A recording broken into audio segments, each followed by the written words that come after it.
Good evening and welcome back to the MODUS Super Series. By the close of play this evening, we will have our full lineup for finals night. Henry Deacon alongside me to reflect on what we've seen so far and, of course, look ahead to what should be a thrilling night of darting action. 3 players already through to finals night, of course. Lee Evans, Josh Payne and Graham Usher have already booked their places there. Of those 3, who have you been most impressed with so far?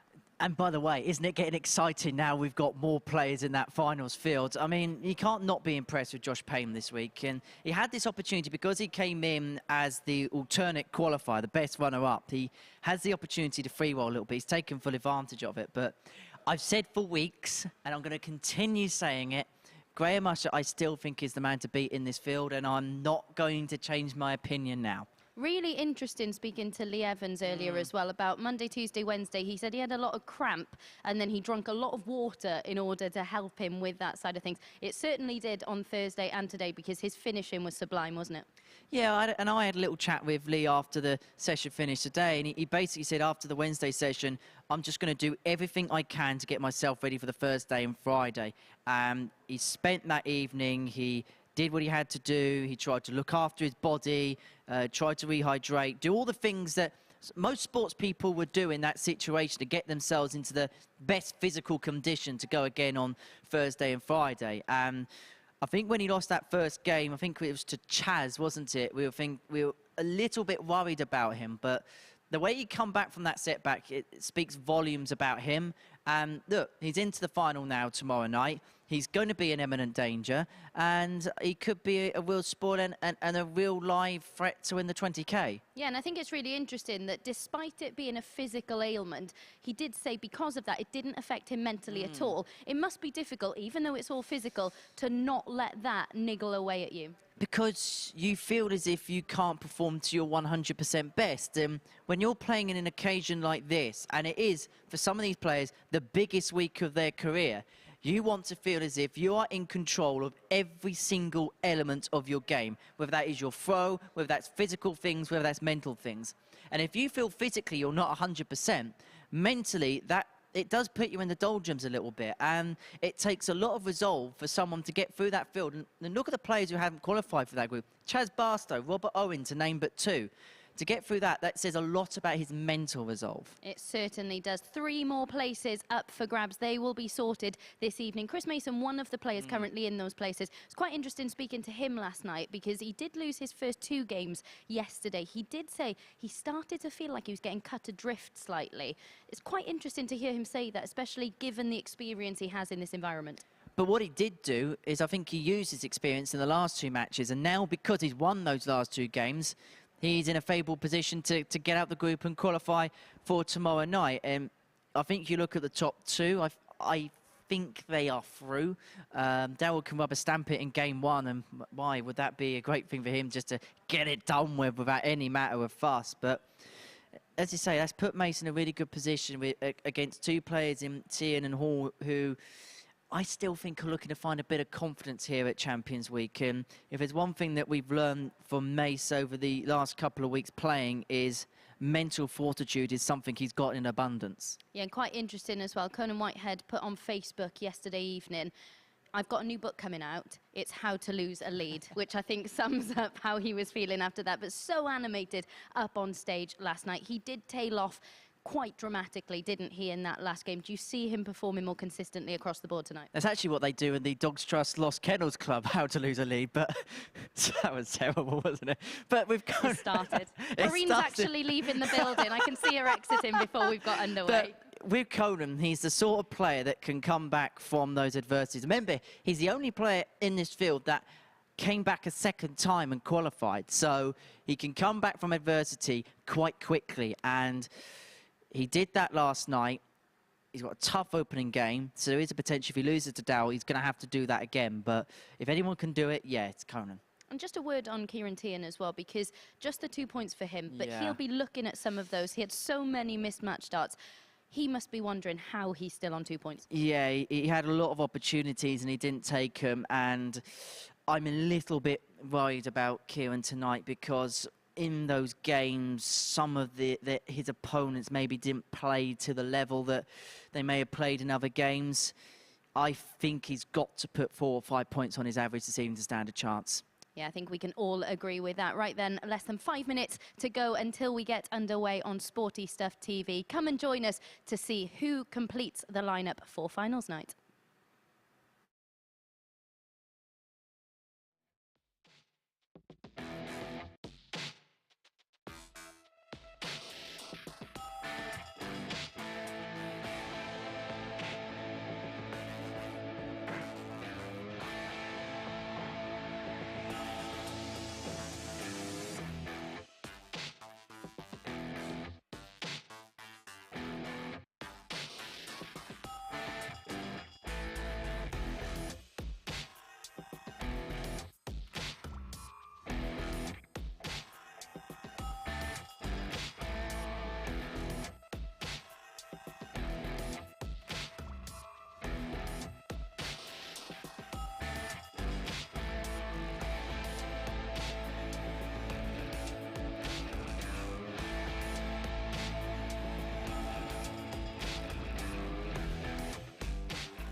The MODUS Super Series, brought to you in association with Bet365, Betfair, Betfred, Coral, Ladbrokes, Paddy Power, Unibet and William Hill.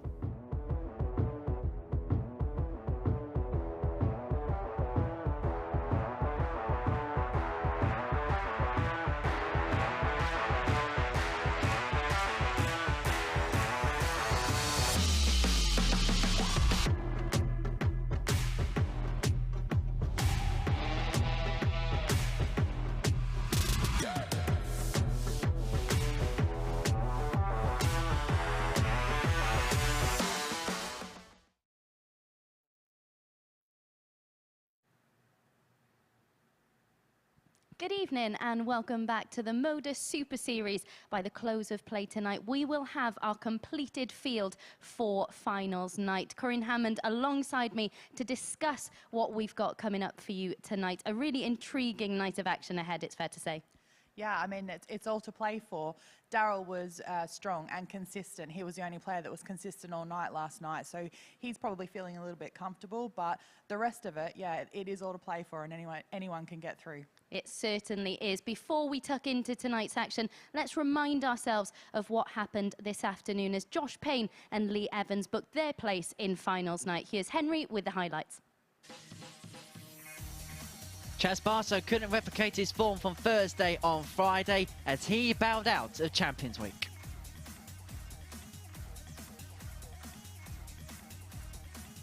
Gavin Carlin's highlight was a 104 as he finished bottom of the Group C table. We look forward to seeing him upon his return. Robert Owen got this 67 to get the better of Barstow, but fourth place was as good as it got for the talented Welshman.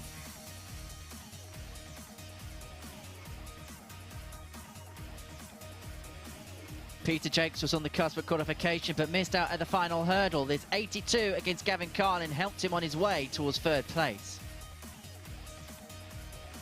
Lee Evans got the second spot in the group, thanks in part to efforts like this 164 against Robert Owen.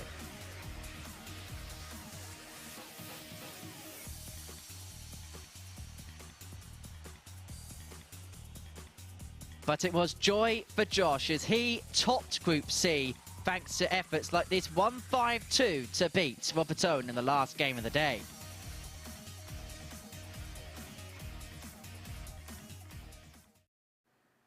Yeah, really incredible show in there from Josh this morning. We can take a look then, confirmation of how Group C finished up. And just a quick word on Lee Evans, who underperformed in Group A, I think it's fair to say. Didn't win a game on Wednesday. He said he was struggling with cramp in those opening 3 days. But to respond in the manner that he did shows real mental strength, doesn't it? Yeah, it definitely does. And he was able to maintain the lead that he'd built from yesterday morning, coming into today's session and be able to get the job done and get himself through. Indeed. Right then, tonight we have the conclusion of Group B. Let's remind you of how things stand coming into tonight's session. Of course, it is Darryl Pilgrim who leads the way at the moment. Conan Whitehead, someone you know incredibly well. I thought it was very interesting that he posted on Facebook last night that he's bringing out a new book on how to lose a lead. I don't know whether you saw that. No, I didn't say it, but that sounds like something Conan would say. And that's a sign as well, isn't it, of how he's responding to this, trying to make a little joke of it, although it will be serious out there tonight. Yeah, absolutely.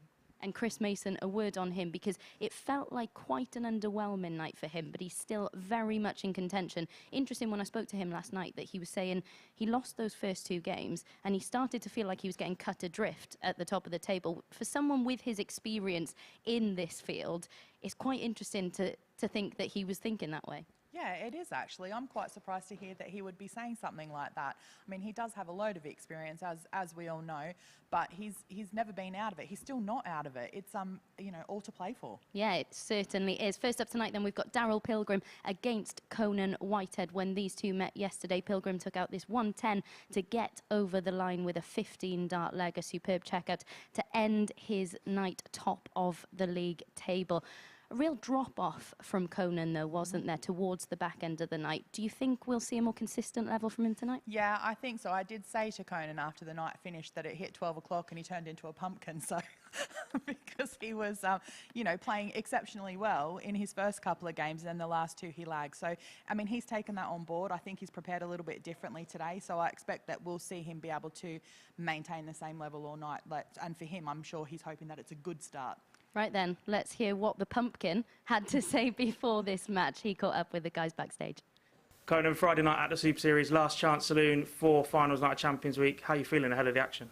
Yeah, I'm pretty confident. I mean, I'm a last chance saloon man anyway. You might have watched a few of my last ones, and I think the last one I got through on the last night and ended up winning the Saturday, so happy days. Yeah, 2 of the first 3 games tonight involve you. How important is it to get off to a good start and get your place secured as early as you can? It's not as important as winning the last 2 games, to be honest, because the last 2 games are the ones that will secure it. I mean, yeah, it's nice to go off to a good start, but if you can't, then you've got to do it at the good end. So, perfect. All the best. Perfect, thank you. Right then, our first match of the evening session. A reminder that Darryl Pilgrim, if he gets the 2 points in this one, he does qualify for finals night. Corinne's going to run down to the commentary box. Henry, over to you. Good evening, Abby. Good evening, everyone. It is Decision Day Part 2 as we find out the 3 final identities for the finals night field here at Champions Week at the MODUS Super Series. Darryl Pilgrim is already on the hill already in the quest to get through to tomorrow night's finale.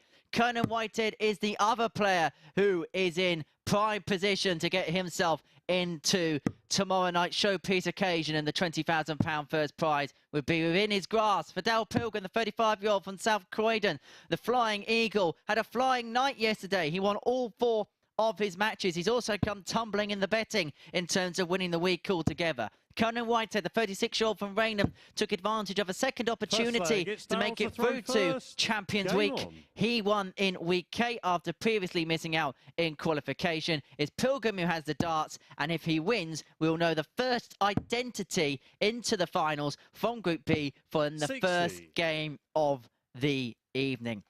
Joining myself in the commentary box are all the toes and fro's from the Yoki with a massive stat pack in her hand. A very good evening to Corinne Hammond. Oh, Henry, we've been 30 seconds and you've already thrown in a pun and a reference to the stats. This is going to be a great night.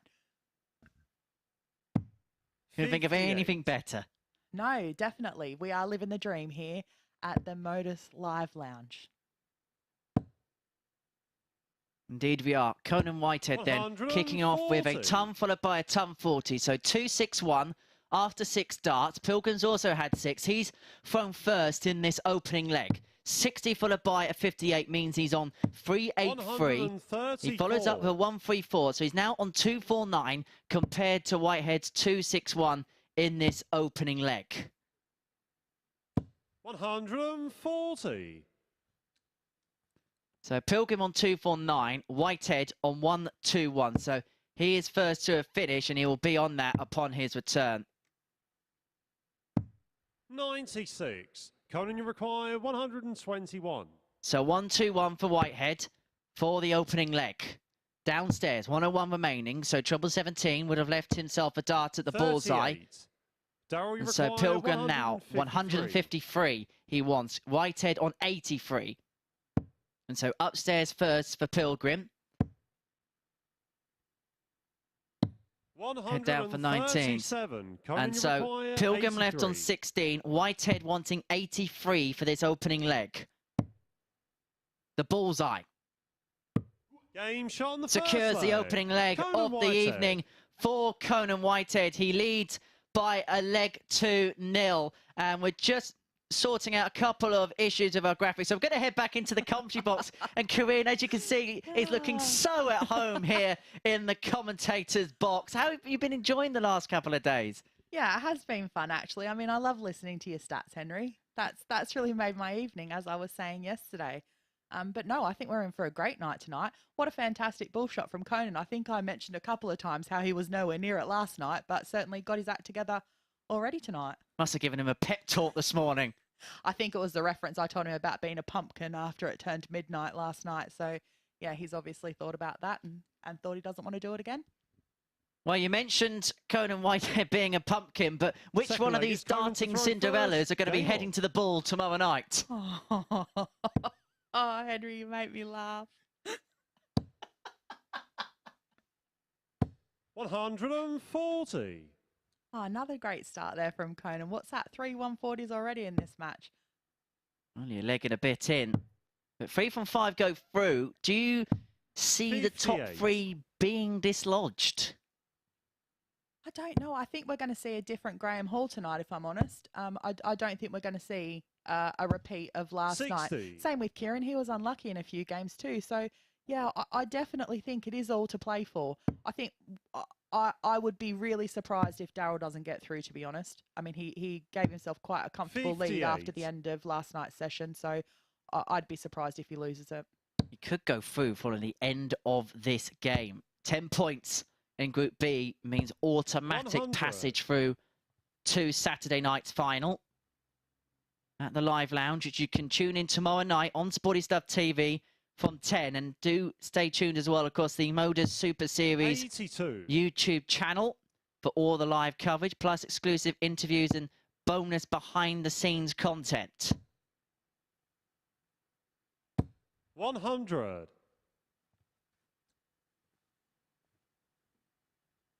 Whitehead's got off to a brilliant start here. He's averaging a ton midway through this second leg on a finish after 12, and Pilgrim's all the way back. 171. Not for much longer, mind. 101. Yeah, not now.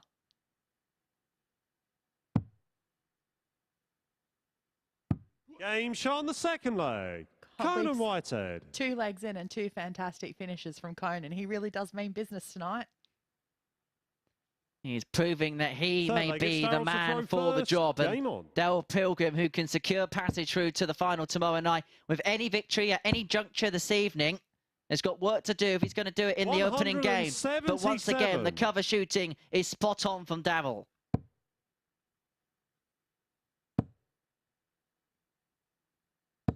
$100.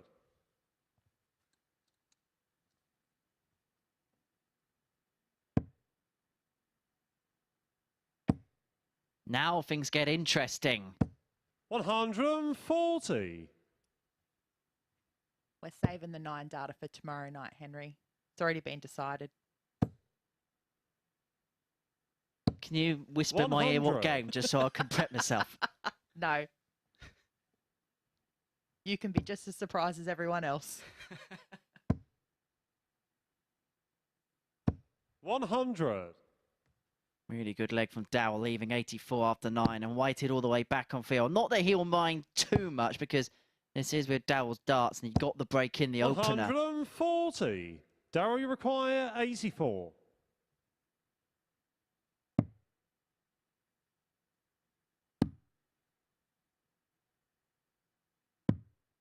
67. Oh, there was that 34. Conan, Do you you know, require I 161. was thinking earlier today about all the times that you could actually leave 34, and I did think, you know, that dart at double that hits double one when you're on 36, that'd be a reason that you'd 95. leave 34. Darryl, you require And just 17. like magic, it happened.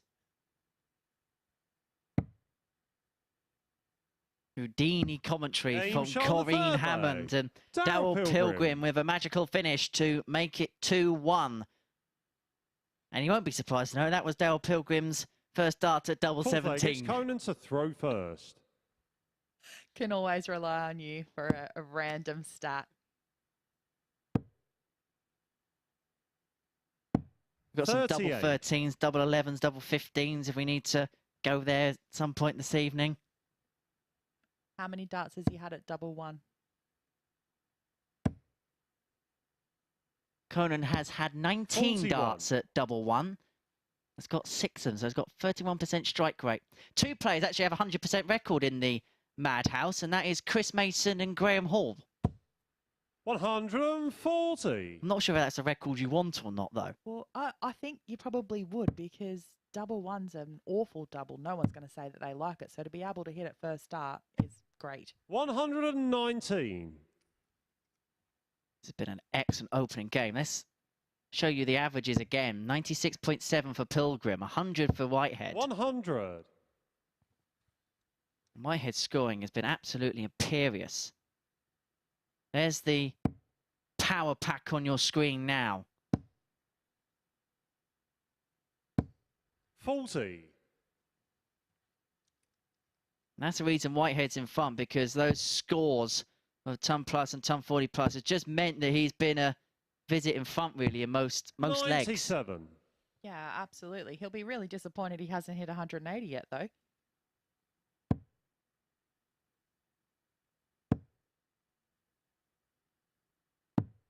$59. Conan, you require 126 for a 126. 3-1 lead. So he doesn't need to go for the bull if he, well, he's not even gone that way anyway. Smart thinking, really. 90. Double 18 was what he wanted. It's what he didn't get, but he's missed on the other side of the wire, so it's not too bad with Pilgrim back on 242. However, he's not going to be back there for much longer. 140. Conan, you An require ironic look 36. as to why and where was that a couple of visits ago. Double 9. 27. Darryl, you require 102.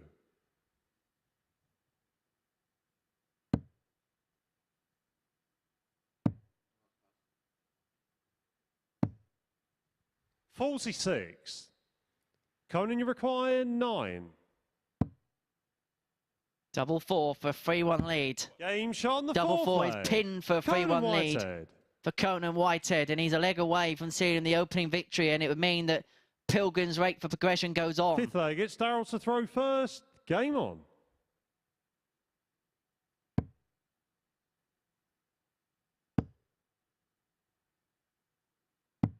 $97.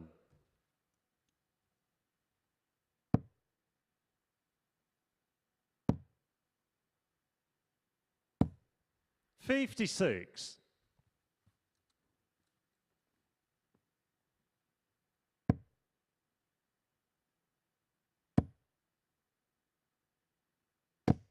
$125. That was an unlucky last dart there for Darryl. Just clipped the flight or clipped the barrel of the dart the wrong way. I thought we were going to be seeing our first 180 the match there then. 81. Don't know if we can see a side-on angle, but it's such a smooth and fluid action to Darryl Pilgrim. Just watch the way he brings the dart back and releases it. 101. That's why you don't see many strayers from him. 43. No, he holds the rest of his body really quite still. There's no movement in the rest. It's just... 138. Yeah, that was some great darts there to leave tops. It just forces the issue of Conan. 140. Darryl, you require 40. Basically saying to the Barbarian, if I take this tops out, you are going to have to win Game it on shot your the throw. fifth leg. Darryl They say in Pilgrim. tennis, make your opponent serve it out. That is exactly what Darryl Pilgrim is doing to Conan Whitehead here. Sixth leg, it's Conan to throw first. Somewhere to start. First max. 140. Oh, so close. Almost there. 7 140s, Corinne. I know. He's 137. come out like a bullet again. And to think that he did hold a 2-0 lead earlier. If he happens to go on to lose 100. this match, then he may have just, been predicting what would happen. As Abby said with his Facebook post about how to write it, he's going to write a book about how to give a good lead away. I mean, that's really what he's potentially 60. done in this match. Can't say I'm a fan of Waterstones much, but I may go there and give it a read. 140.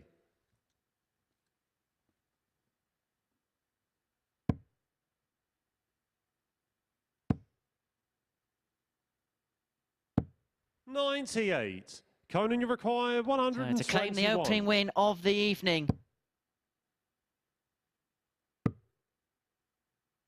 25 for double 18. Game, shot, To and win the match. in style. Conan And Whitehead. Conan Whitehead moves himself on to 6 points within 2 of Darryl Pilgrim at the top of the table. It's his first defeat of the group, his second defeat in the Super Series phase. Whitehead with an average of 96.24. Quality opening encounter to our evening. Both players 50% on the doubles, but 2 ton-plus checkouts for Whitehead, including that 1-2-1 to win the match, means he is on the board right from the get-go. When we return after the break, it's the 2 players at the bottom of the group overnight who go toe-to-toe. One of Teehan and Hall will make it on the 4 points when we return.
Good evening and welcome back to the live lounge here in Portsmouth, where Conan Whitehead has just condemned Darryl Pilgrim to his first defeat in Group B, a 4-2 victory for Whitehead in that one. A really high quality start to the evening session from both players in that one, both averaging north of 96 in that match. Conan settling really well with back-to-back 15 dart legs to race into a 2-0 lead, including that 101 checkout in the second leg. Pilgrim applied the pressure, but Whitehead withstood it. A sublime 1-2-1 to get the job done with a 12 dart leg. Both players with 50% checkout success in that match. So Pilgrim's wait to secure his passage through to finals night goes on. He can, of course, do that in match 4 of the evening when he takes on Ciaran Teehan in that one. Ciaran is up next in our next match against Graham Hall. Hall's one and only win yesterday coming in this match. Real drama in that deciding leg. Teehan missed the ball by a whisker for a 1-6-4 and Hall took out a 1-1-8 under enormous pressure to give himself a chance coming into tonight's session. A superb check out there from him, as I said, under superb pressure with Ciaran Teehan left on 25. Teehan, well, he'll feel that he could have got more than 2 points so far in this group. He's been unfortunate in a few of the matches and certainly passed up a few opportunities as well. Who will come out on top in this match? Let's hand back over to our commentary team to find out.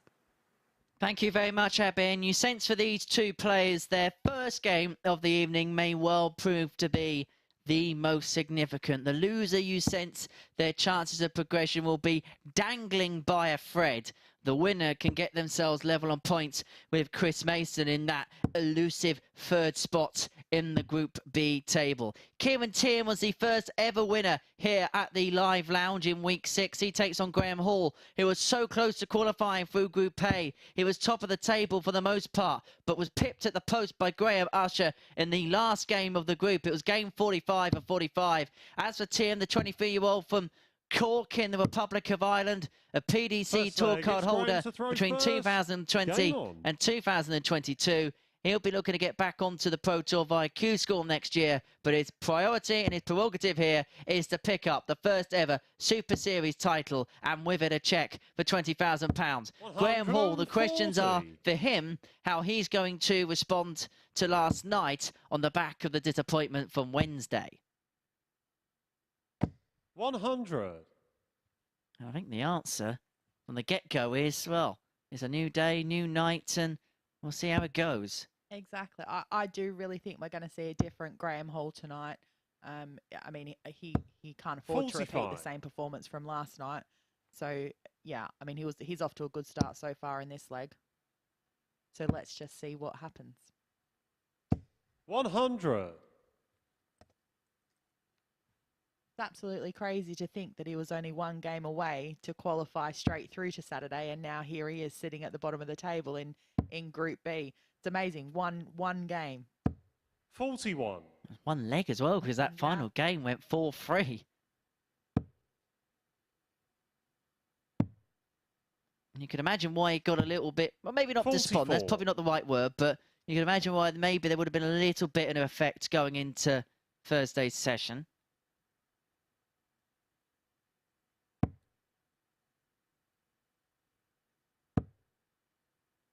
What do you make of Ciaran as a player, Corinne? I mean, obviously he's got what it takes. He's already won a series week, and he's here in Champions Week. He was definitely unlucky last night at some points throughout his matches as well. It's really difficult because you don't think anyone deserves to only be on 2 points. They all had opportunities to be winning more matches than what they did. Obviously, apart from Darryl, he won all of his anyway. So yeah, it's just funny how it all kind of plays out. Psychology. 85. And those small margins at the Super Series means so much. Graham Hall's first to a finish here after 15 on 130. Another one of them. What a plum first start that is. Double 5. Game shot on the first leg. Topper to start. Hall. Yeah, that's a great finish there. That's going to make him feel a lot more comfortable in this match. You were right in what you said, Henry. This is a really important match for these two. Whoever comes out winning is going to feel like, yep, they're definitely still in there with a chance. The one who walks away with the loss is going to start thinking, oh, I've got a real mountain to climb here with 3 matches left to go, and will absolutely need to win all 3 of them to be any chance of qualifying. And of course, the interesting thing about this is that after this, you'll see Chris Mason in action. He's the middle player in the group in terms of the table. One of these players will get level with Mason. 60. In terms of points. And if Whitehead got the win there, you'd have Pilgrim and Whitehead on 8. And you've got Mason, Teehan and Hall. 96. Mason would definitely be on 4 if Whitehead got the win, and then one of these two would also be on that mark. Group B usually is the 60 group where the abacus really does come into play. Lucky I brought mine along with me tonight, Henry, so I can just start counting out on that. Well, we all just casually bring it along, don't we? Always keep one with me. 60. Never know when it's going to be handy. Exactly. It's far too early in the night for us to be predicting the outcomes anyway. We're only game number 2 in. 58. There's a lot more action to happen between now and the end of it. A lot more twists and turns. And a lot more stats, I'm sure. Yeah. 60. I'm not even going to lie there.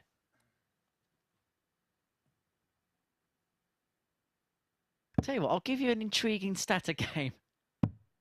I'm all ears. We'll find something in the next leg. 134. I'll tell you what, here's an intriguing one. We've got 18 games to go here in this phase and in this Champions Week. And I wonder whether we set the target for the players yesterday, didn't we, of 250 180s for the week. Well, we're currently at 2,756 series 180s. I wonder whether we can set the target and see whether we can get to 2.8 by the end of play tomorrow. It's ambitious, but why not? 84. Graham, you require 153.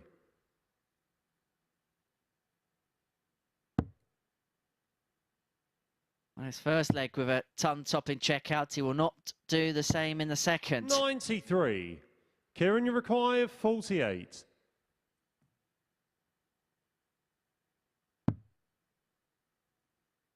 Double 16. 16. Again, Graham, this you could prove to require be 60. a costly miss for Ciaran with those 2 darts at 32 there.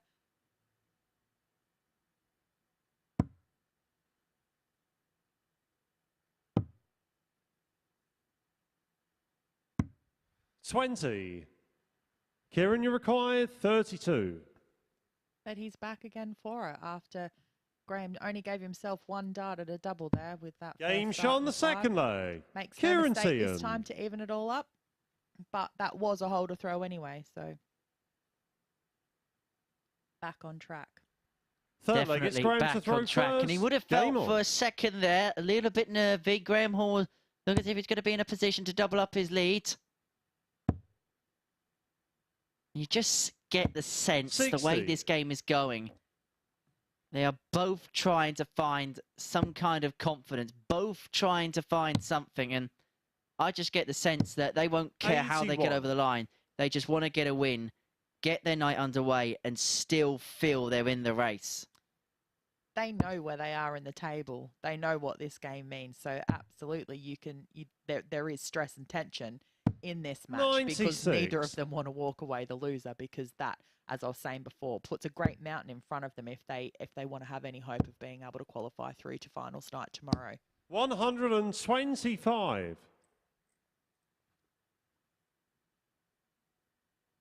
We can see that in the averages here so far. Neither of them are playing to what you'd expect them to be doing. 100. We've had 140 in the entirety of the game. Very unusual.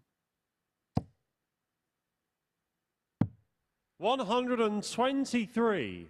I mean, one of the ton-plus throws for Graham Hall was actually the 130 outshot in the opening leg.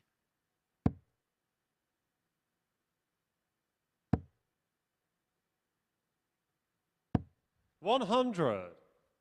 This was meant to be the point, lads, where you prove us wrong and you go on a maximum spree.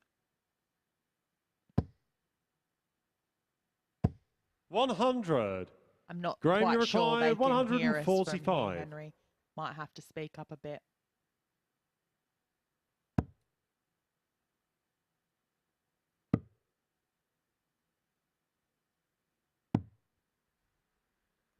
$85. Ciaran, you require 72. For the break of throw, Teehan wants 72. Another one of them. Gives him a dart at tops. 52. But he drags Graham, it you low. require 60. And I feel like that's sometimes a danger for taller players, that they can drag that dart at the top of the board just underneath a little. Game shot on the third leg. Graham Hall. He made no mistake with a 60 this time around. Fourth leg, it's He's Ciaran to halfway throw there. first. All with Game on. throw thus far in this match.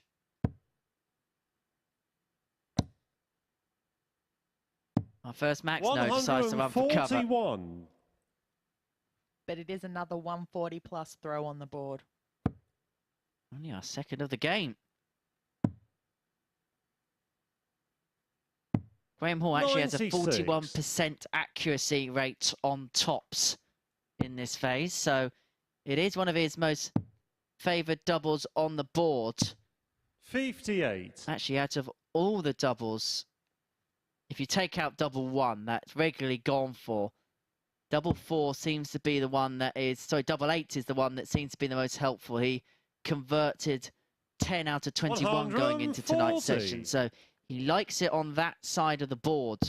30% on double 16, 47% on double 8. So he likes that switch. So that could be something maybe we look at as the 38. evening goes on.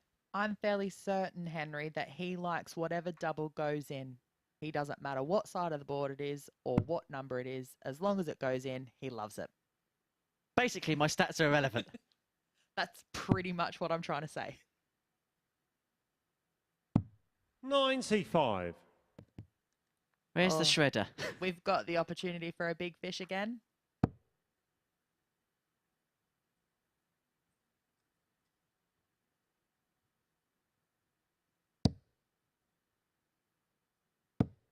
$45. Graham, you require 170.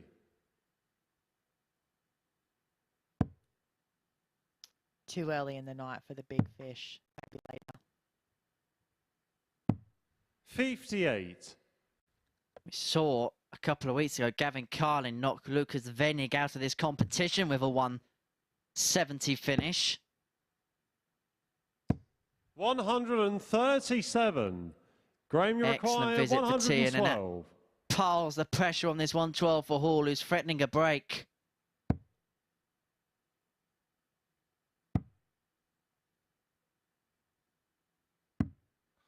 $74.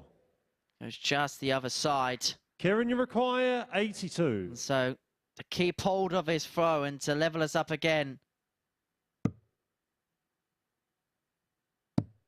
That was a lucky miss there at the bullseye. 57. Couldn't quite convert it Graham, though, you so require Graham's back to 38. 38. How many times has he had darts at double 19, Henry? It's only his second dart at this double.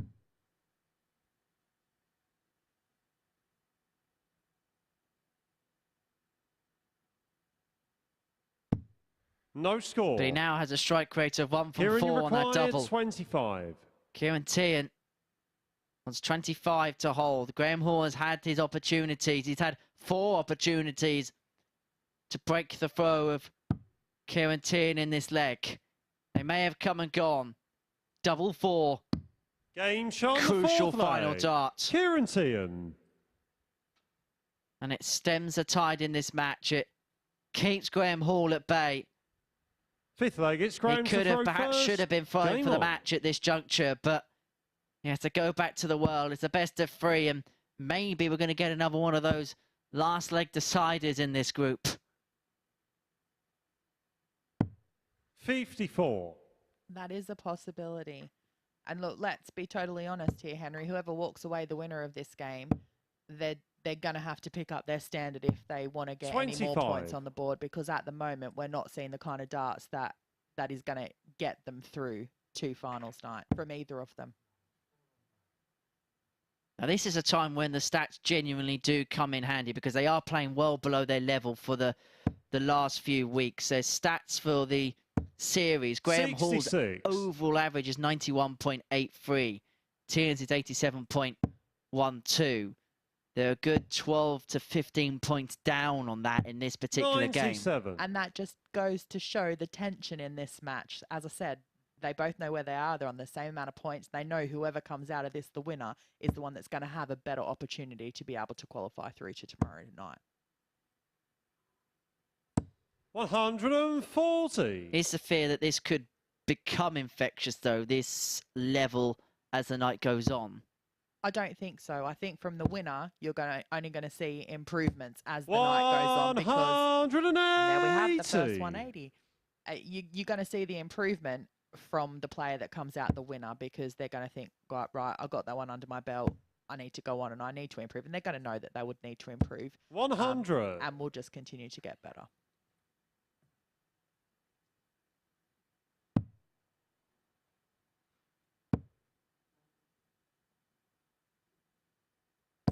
$99.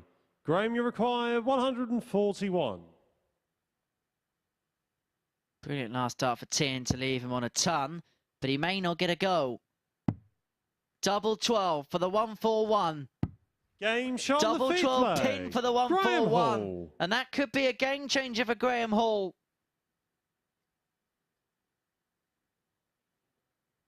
Sixth leg, it's Ciaran to throw first. And you just felt Game on. as soon as that treble 19 went in, there was only going to be one outcome on the double 12. 135.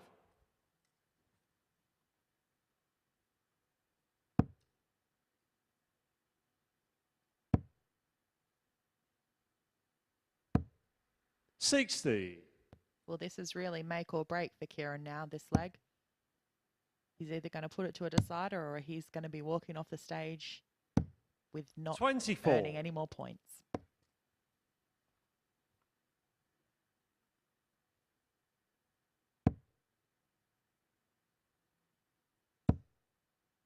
He'd be in a bit of trouble here.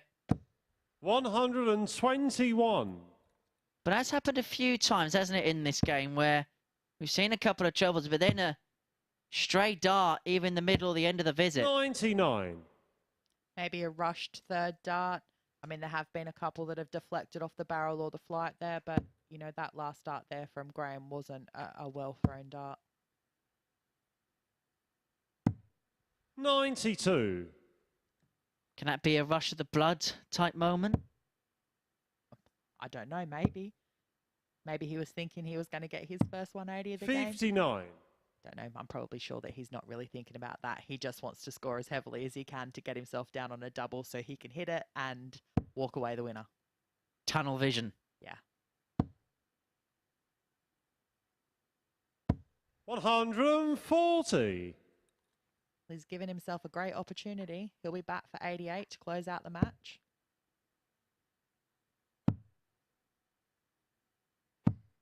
$58. Graham, you require 88.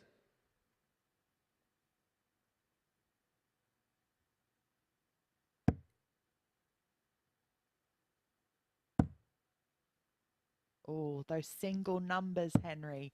Every 40. single time. Hardest Ciaran, ones you to get. require 126.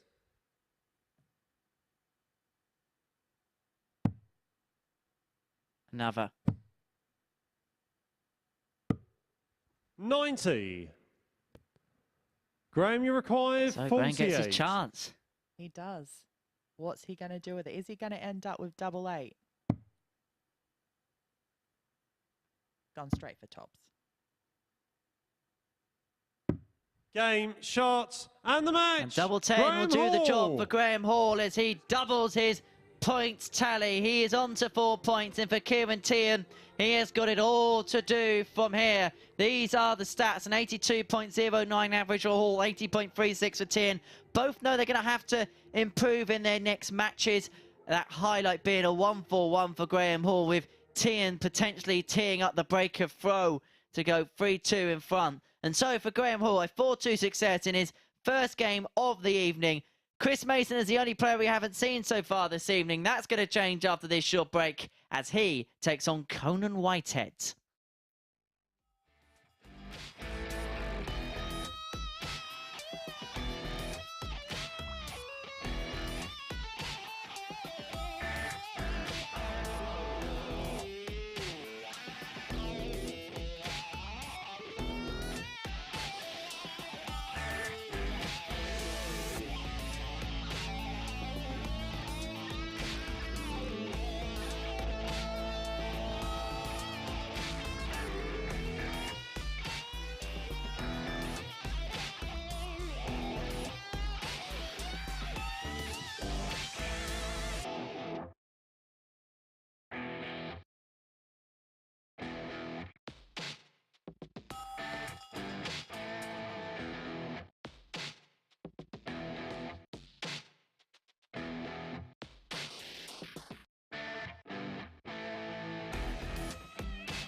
This is the MODUS Super Series.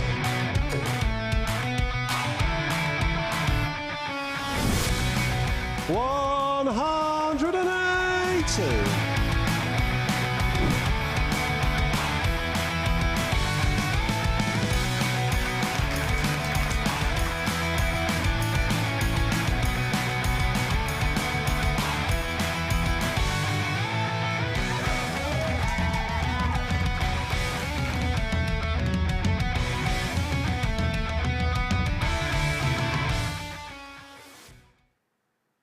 Good evening and welcome back to the final session in Group B, where Graham Hall has just come through the 4-2 winner over Ciaran Teehan in that second match of the session. As Corinne said in commentary, we expected to see a different Graham Hall out there tonight, and he certainly laid down a bit of a marker in that opening leg, a 130 checkout on double five to clinch it, but that wasn't a sign of what was to come for the majority of that match. The magnitude of what was at stake reflected in some of the twitchy attempts at double that we saw from both of them in that match. As you can see, just 25% checkout success from Ciaran Teehan in that match. Teehan was getting himself into some good positions in legs, but that 1-4-1 from Hall to move within one of the match, really turning the tide in that one. Next up then, we do have Conan Whitehead against Chris Mason. Whitehead, of course, taking out that superb 1-2-1 checkout to get over the line against Darryl Pilgrim in his opening match of the evening session.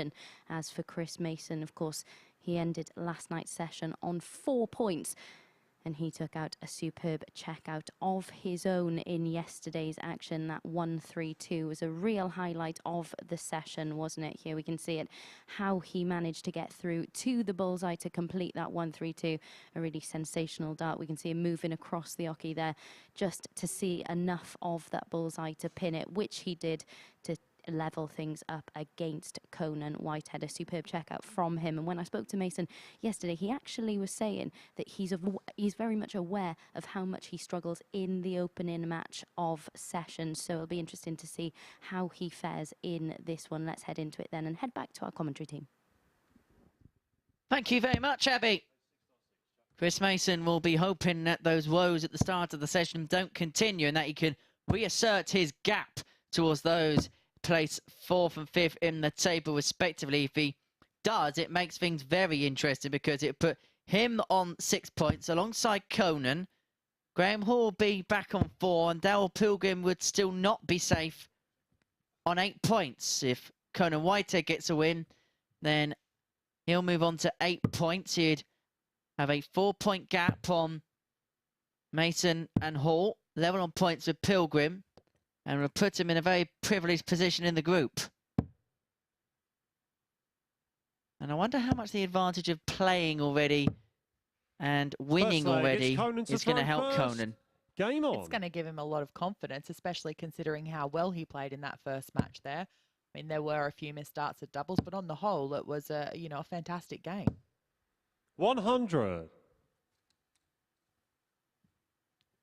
He's certainly going to think he's got the advantage over Mace here, having already had a game tonight under his belt.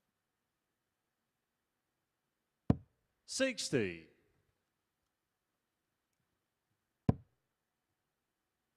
Chris has been playing down his chances ever since he set foot in the Super Series. 180. Conan Whitehead has all the confidence in the world that he's going to be the man to pick up the £20,000 first prize tomorrow night. And I don't know about you, Karim, but 57.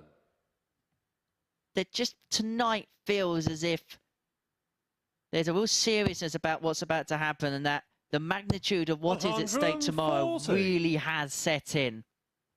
Yeah, it would have to, because they would all be thinking about it, thinking if I get through tomorrow night, I've got the opportunity to win £20,000. That's 85. A Conan, great you require 81. incentive to be able to get through. So of course they all want to be part of it, and it is going to be our first champion 69. of Champions Week in our new studio here. So yeah, who doesn't want to be the first one to say that they got that? It'll be at the very top of the trophy engravers list. Oh, there's a trophy? 96. I don't quite know. I know there's a check. 12. We'll have to find out tomorrow night exactly what happens. So you're going to have to tune in to us on Sporty Stuff TV. And don't forget the MODUS Super Series YouTube channel. Second leg, it's Chris to throw first. I'm going to be watching Game on. it live. Going to be good fun. I can confirm there will be a trophy. Ooh, that's exciting. 140. They're all going to want to have be the first name on that trophy.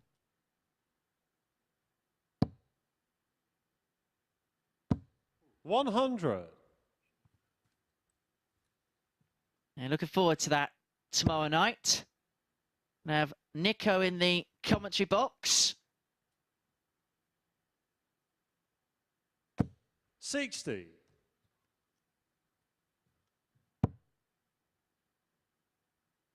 Looking forward to that occasion tomorrow. 83. Are you getting all dressed up for your presentator gig? You can't even answer me. You think that I'm kidding. I'm actually asking you seriously. I want to see the 95. jacket, you know, maybe I don't know. What are those little things that you wear around, cravat or something? Or, yeah. Oh, I'm not sure I suit a cravat, Corinne. 128. However, let's say there is a very nice number that's going to be on show tomorrow. I will try and scrub up for the occasion. Excellent. So that is a word of warning, Mr. Nicholson. Do come in your Sunday best for the Saturday night session. Chris, you require 161. Conan is absolutely laying down a marker here, but if we remember, this is the start that he had against Mace last night as well. Probably the one that he's basing his new book on, 81. really. So, Conan, you require 50. oh, even went for the bullseye. 34. That was confidence with a capital Yeah. C. Absolutely 80. was. And is he going to be punished? Mace is back here for 80, which is very doable. I'll tell you now, Mason will want to get this like no tomorrow 60. to prove a Conan, you point. requires 16. Game shot on the second leg. Conan Whitehead. And despite the moving around the board, the doubles and the bulls, Third leg, it's Conan to Whitehead throw first. doubles his lead Game to on. 2-0. Mason did have an opportunity, but Conan gets the break and he has full command of this match. But we know, Corinne, what happened in the game yesterday. 128. I think that Conan, you know, is thinking to himself, I'm not going to let the same thing happen tonight as 60. what happened last night. Just beginning to think that there's a bit of a chasm between the top two players in the group and 60. the remaining three. Pilgrim and Whitehead have both come out the tracks firing. Pilgrim lost for 96 average. Whitehead here, just underneath the ton. Graham Hall, 82 average. Ciaran Teehan, 80 average. Mace here, 76 average. 59. I think we're seeing splits in the table, and it might be a case of the three at the bottom playing off against each other that may decide third spot. 99. We absolutely have some interesting games ahead of us here tonight, Henry.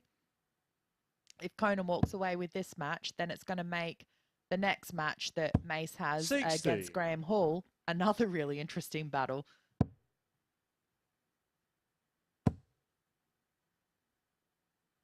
$138. Leaves 76 after 12 for 3-0 in next to no time at all, averaging 101, a shade under 102. And if you're going to peak at the Super Series, 140. peak Conan requires 76.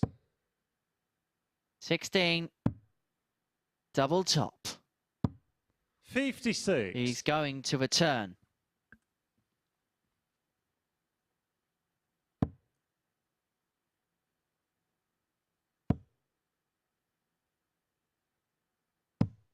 $80. Conan, you require 20. Game shot on the third leg. Conan Whitehead. Conan is making this look quite easy at the minute. I mean, what you said Mace talked about himself, saying that, you know, Fourth the leg, first, it's night, Chris to the throw first game of the first. night's not Game his on. best game. We're obviously not seeing his best starts here. So I expect that we'll see an improvement as the night goes on. Well, to get through, 85. you'd sense he will have to improve upon what he's averaging now. Those are the averages on your screen. 98.02 compared 100. to 78.94.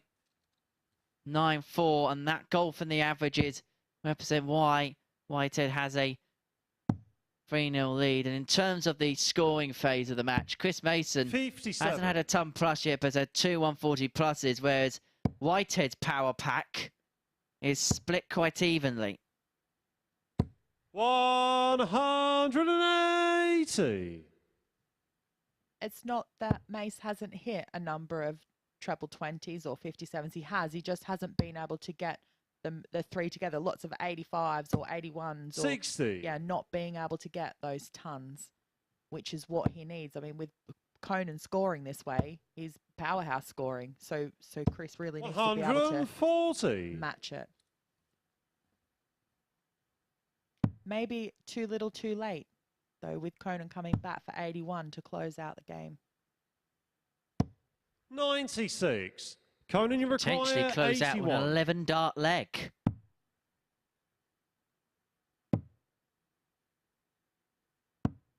$49. There was no pressure on him there to get the 81. Didn't need to go the bull route because he knows that he's going to come back with Mace back on 203. Look, now he's hitting all the trebles. 180. Why not? Yeah, I would have done the same thing. 180. Conan, you require 32. Game, It might be in vain. It is in vain. Conan Whitehead. And Conan Whitehead rounds off a 4-0 win, and he's congratulated by Chris Mason, who sportingly applauds because those are the numbers, the spectacular numbers. 101.9 average, 4 out of 10 on the doubles, and Conan Whitehead is laying down a mark, and not just to Group B, but to the rest of the field. He finished with a 13 dart leg to get the better of Chris Mason by 4 legs to 0. We're going to take a short break. When we return, Ciaran Teehan in a must-win game takes on Darryl Pilgrim. Victory for him, and he is in to the final tomorrow night.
Good evening and welcome back to the live lounge here in Portsmouth, where we've just seen a really clinical display from Conan Whitehead to whitewash Chris Mason in that match. Our first average in excess of a ton in Group B, 101.9 from him.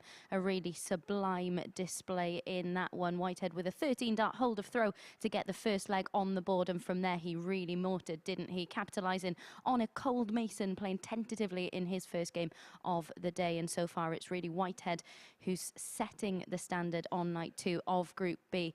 As I mentioned, that first average in excess of a ton. We can have a look then at the Group B table at this stage in the evening. It's Conan Whitehead who's at the top on 8 points via the better legs difference at the moment. Darryl Pilgrim, who's up next, of course, could move on to 10 points and clinch his place at finals night if he's to get the better of Ciaran Teehan in this one. Ciaran, you feel, needs a victory in this one to keep his hopes alive and to boost his morale after some really disappointing results recently. So then, as I mentioned, it is Teehan up against Pilgrim next in this one. Teehan losing out in his opening match of the evening, Hall, with this 1-4-1 really turning the tide in that match. Teehan still had his chances in that one, but from that moment, that 1-4-1, Hall really started to motor. When these two met yesterday, it was Pilgrim who came out on top in that one as well. Here we can see him pinning the winning double, coming through in a decider to get the better of Teehan in that match. So a reminder that 2 points for Pilgrim in this one will secure his place in finals night. Will he get them in this one, or will Ciaran boost his chances of still making it through to finals night himself? Let's find out, guys. Over to you.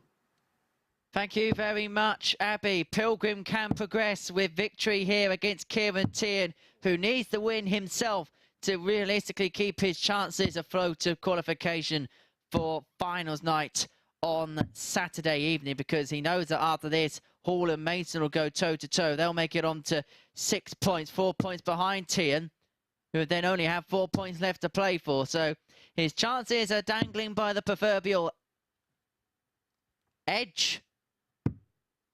I will find the words at some point. You know what it's like. I was waiting to see what you would come out with there, Henry. So was I, to be honest.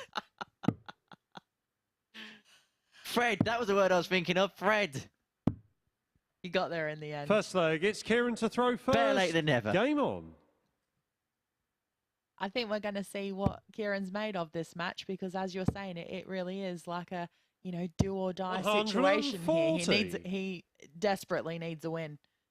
And interestingly, if he does win this match, I think it's going to start to make Darryl feel a little bit nervy. Even though he knows he only needs to win one game to qualify through, he'll come away with 2 losses already tonight and thinking, God, I only need to get one. When am I going to get it? Players have won every game on a Thursday and not qualified the next day. Well, Vertogen has done it before in Group B. We've seen it in Group C in this series from Scott Walters. I'm glad, or I bet he's glad that we're reminding him of that once again. Evening, Scott, because I know you do tune in. He's probably just tuned out now, Henry. 140.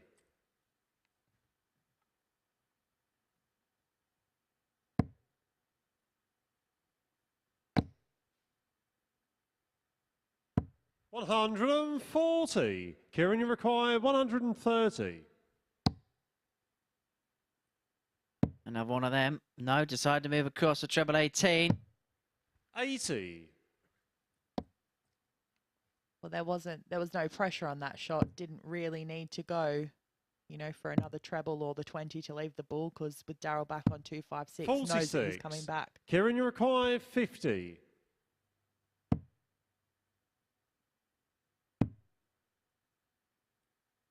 Game shot on the first leg. No Ciaran pressure Teehan. and plenty of time for Teehan to take the opening leg and to lead 1-0.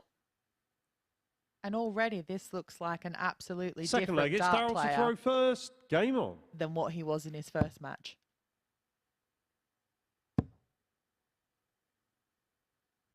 Now Pilgrim just gives off a sign as he hits the game's opening max, as to say, why is it come at the start of leg 2?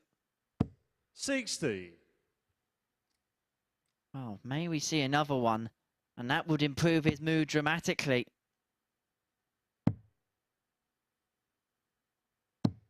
58. That loss to Whitehead was only his second defeat in this series.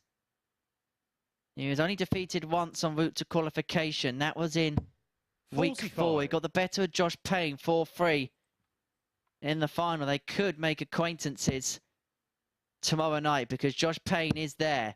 He has qualified, along with Lee Evans from 80. Group C and from Group A, Graham Usher. And it really does feel real now, doesn't it, tomorrow night? Now we've got half the field set in stone. And we're very close to getting a 4th. 100. But yes, less than 24 hours to wait till it all kicks off, Henry. You're like a kid on Christmas morning. 129. Yeah, you're like a kid on Christmas Eve at the moment. I'm up way too late if that's the case. 60. Darryl, you require 54.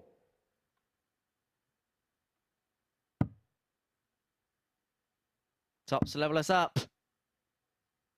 And like Teehan in the last leg has got the luxury of time.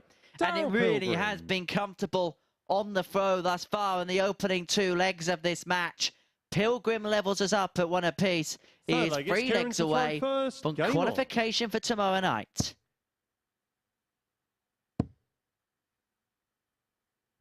100. Do you think you're putting some kind of commentator's curse on this for Darryl, talking about how he's only, you know, 1 game away, a couple of legs away 54. from, you know, the qualification? Possibly, but I wouldn't be doing my job properly if I wasn't informing a wonderful audience joining us around the world about the scenarios at play. I'm sure he doesn't want to know. I'm absolutely sure of that. 180. Just intrigued. Every time he hits a maximum, it's like he's not happy with himself. As in, for why have I hit that? 100. I think it's more of a, why am I not doing it every time? Look how easy it is. Why is it not happening all the time? 177. Feels as if it is happening all the time. Ciaran, you require 170. Great 6 starts there. Oh, another one. Oh. Game shot on the 3rd We've got a big fish. Ciaran I'm so Teehan. excited now. Now it's like Christmas. The big fish from Ciaran Teehan lights up the blue touch paper on Friday night at the Super Series. He leads Darryl Pilgrim 2-1. And that was just to hold the throw 97. with Pilgrim's 177, put him on 90. Listen to this for an exchange of throws. 131 Teehan, followed by 180 Pilgrim, followed by ton Teehan, 177 Pilgrim, and then the big fish, and then the 180. This is real quality stuff. I did say we're going to see what kind of player Ciaran is in this match. He needs to show some resilience because this is his last opportunity to really still be in the running. And look at the way that he's come out now. Absolutely a different player from the first game of the night. Have a look at them averages. 100. It really does go to show that there was a lot of tension in that first match of the night that he had against Graham Hall. 140. See that he was having really stern words with himself in the practice room afterwards. Actually, probably a combination of both, to be honest. Well, Teehan's tungsten tension in the first game is kind of gone. He's not feeling the pressure against Pilgrim. 92. Darryl, you require 124. Tungsten tension?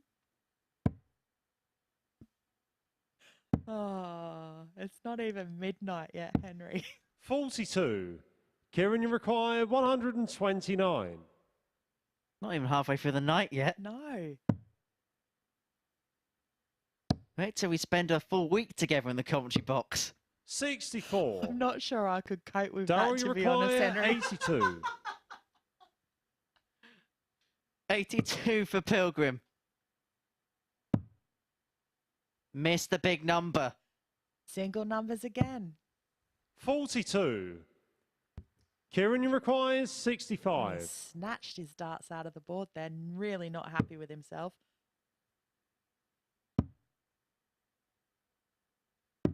Game shot on the fourth leg. And Ciaran's Ciaran made no Teehan. mistake about that. Was not going to let Darryl come back for a shot at tops.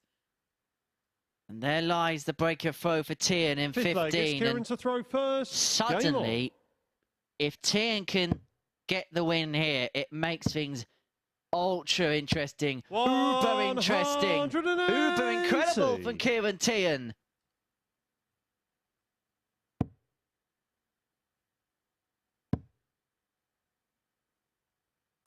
Incredible. 180. Simply stupendous.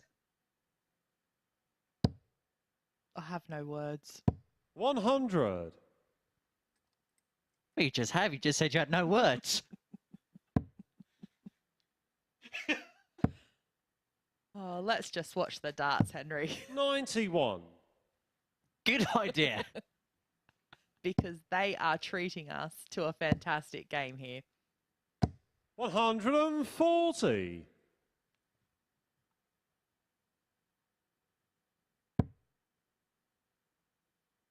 And this potentially may be game of the week. It is a 40. crucial one for Ciaran Ciaran Teehan. require 81. Oh, that stray darted a one there could prove really costly for Darryl. Because it's left him with not being able to finish 49. and given Ciaran, you know, a lot more comfort in knowing that he didn't need to take out that 81. He could just set it up quite nicely, and now he's going to be back for 32. 58. Ciaran, you require 32.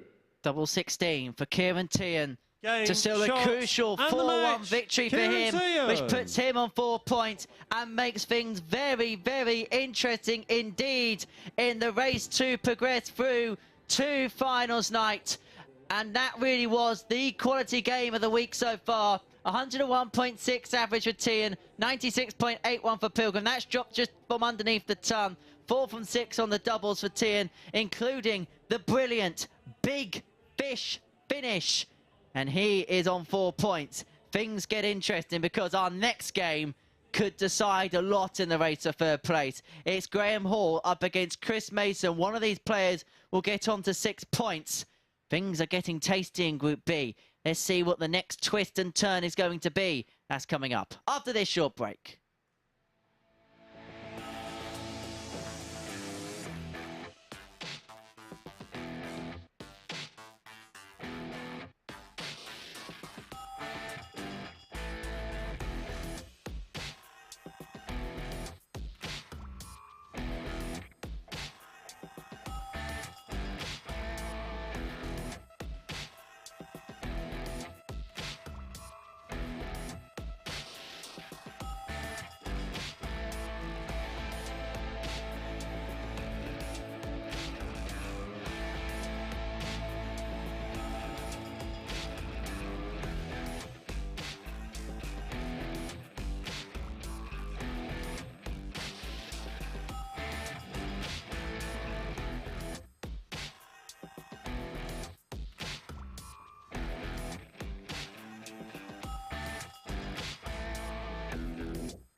Welcome back. MODUS Super Series, where Ciaran Teehan has just treated us to some real tungsten magic, hasn't he? A 4-1 victory for him in that one over Darryl Pilgrim. It's been a campaign with so much starting drama. Ciaran Teehan really adding to that in that one, a 101.6 average for him.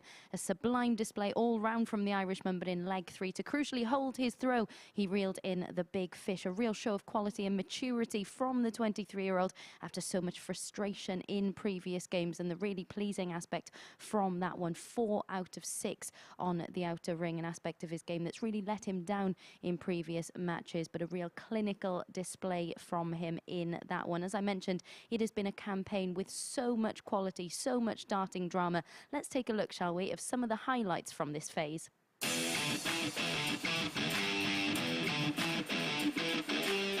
the route. Steve Brown missed it earlier on today. But Conan Whitehead, he's the man! As he hits a 9-dart finish. Hang on a minute.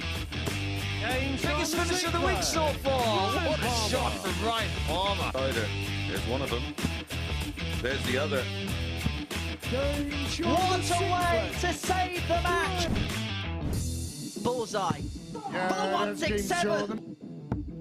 Fabulous finish from Rob Collins For double 17. Game We haven't seen many double 17s. Murray. Who could get it to take Tebow through. What a thing to do! Incredible shot.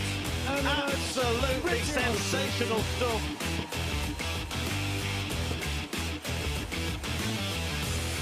Well, that's incredible.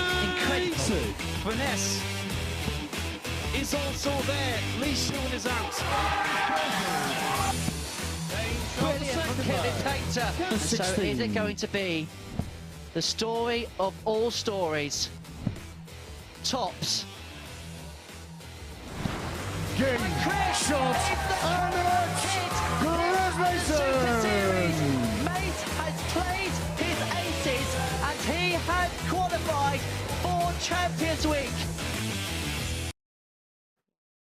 Highlights already here at the Super Series in Portsmouth. Another one that I'm sure will be added to that reel is Ciaran Teehan's 170 from the match that we've just watched. Here it is again in all its beauty. Oh, another one. Oh. Game shot on the third We've got a leg. big fish. Ciaran I'm so Teehan. excited now. Now it's Yeah, there we have it. A superb moment from Ciaran Teehan. Next up then, we've got Chris Mason against Graham Hall. Chris Mason winning this one when they faced each other yesterday. Here he is pinning the winning double in that match. Mace looking to settle into this one, having not been afforded the time to in his opening match against Conan Whitehead. He had just the 1 dart at the outer ring in that 4-0 defeat to Whitehead. How will he fare in this one? Let's hand over to our commentary team to find out. Thank you very much, Abby. And the middle match of our evening session may well be the most crucial match of our evening session as Graham Hall goes up against Chris Mason. Both of these players locked on 4 points. One will get on to 6 following the end of this. And following the end of this, every player would have played 6 matches in the group. You feel at this juncture it's a must-win game for Chris Mason to arrest the slide and to get himself on the board. Me and Corinne Hammond are just trying to get rid of our blushes following that VT. I'm perfectly okay with what I was saying, but I was quite surprised to hear you say I didn't realise that I said so much rubbish.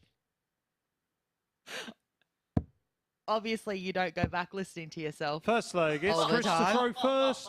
Game on. That is cool. No, what I was saying was that you were surprised at what you say. So that to me demonstrates that you don't go home at night and listen back to all of your 140. commentary, which to be fair, I kind of thought you might have. Thanks, Corinne. You're welcome. Make a note of all the puns that you've used, put them 121. down for future use so you can get them back out of your pocket, throw them out again.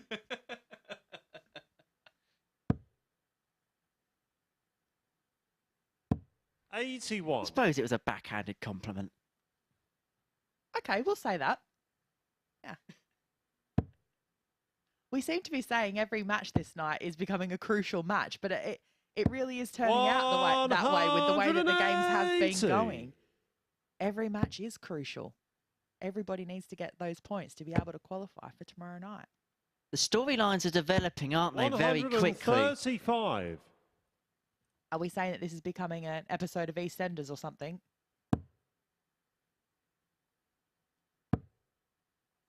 There is enough drama for there to be. 40.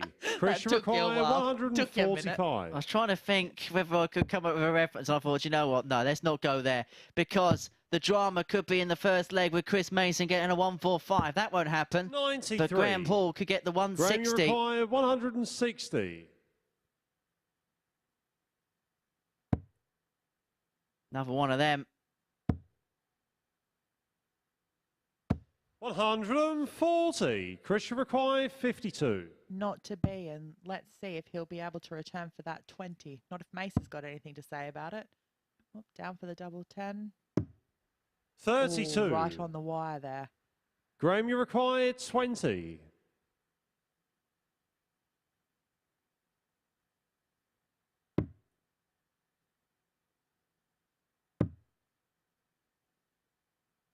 Double 5. Game shot on the first leg. For the first Graham leg Hall. in 15. Quality encounter this. Good first leg. And Chris Mason just has a little look up to the top of the gallery. We saw him do this last week where he just finds somewhere within the auditorium. And when there's no one inside, it is a very big space where there's lots of things that you can just look at. And maybe just...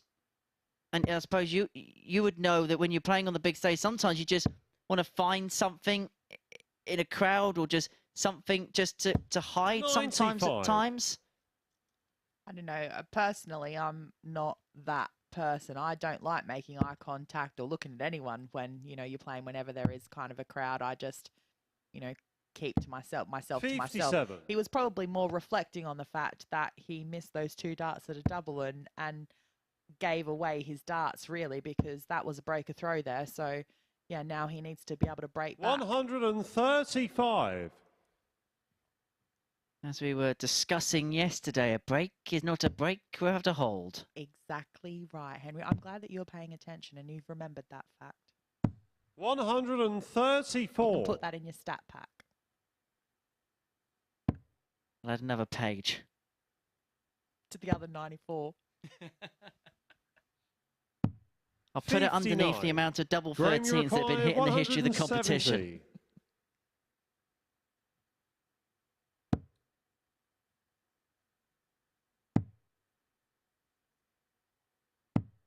84.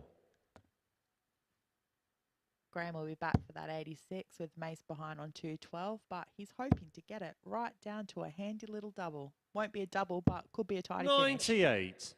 Graham, you require 86. Well, that 2-0 lead in next to no time at all. And this really has been a good game. Chris Mason's up the average by about 14 points. Yes. And yet is a bullseye away from going 2-0 down. Game because shot Graham Hall has upped it even Graham more. Hall. He's 18 points above the average he got in the 4-2 success against Ciaran Teehan. He's averaging a ton. He's got 2 legs done in the space of 30 darts. He leads 2-0, and Chris Mason is going to have to find something here, although he is finding something with the opening visit of this particular leg. 180.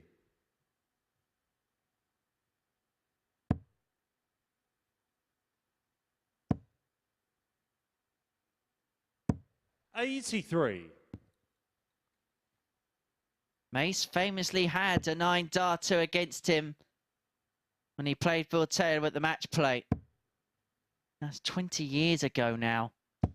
140. Wow. Incredible that Mace can play at this level still 20 years later and after having such a long break from playing competitive darts.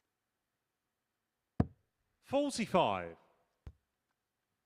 I'm going to see him at the seniors, and if he plays to this level, he's going to be a threat to win the whole thing.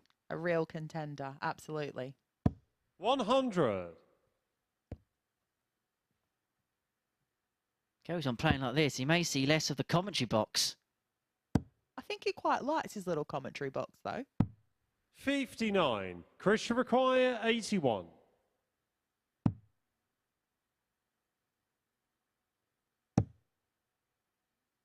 Good move across. But Chris May, I suppose being 65. a commentator, it's a bit like a tube of Pringles. Once you're in the commentary box, you just can't stop. That was really bad. I'm not even going to try and 96. sugarcoat that. Chris That requires was 16. really bad. Game That shot was on the really third good. That was a leg. 13 dart Chris leg for Chris Mason. Mason to bring it back to 2-1. Let's have a look at the averages then after 3 legs, because now we've got a bit of a guide in that particular category. It's Graham to throw 102.68 for first. Mason. Game A shade under 92 for Graham Hall.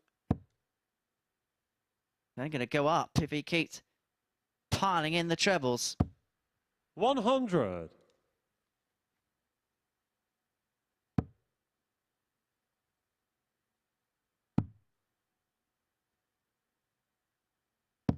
$93.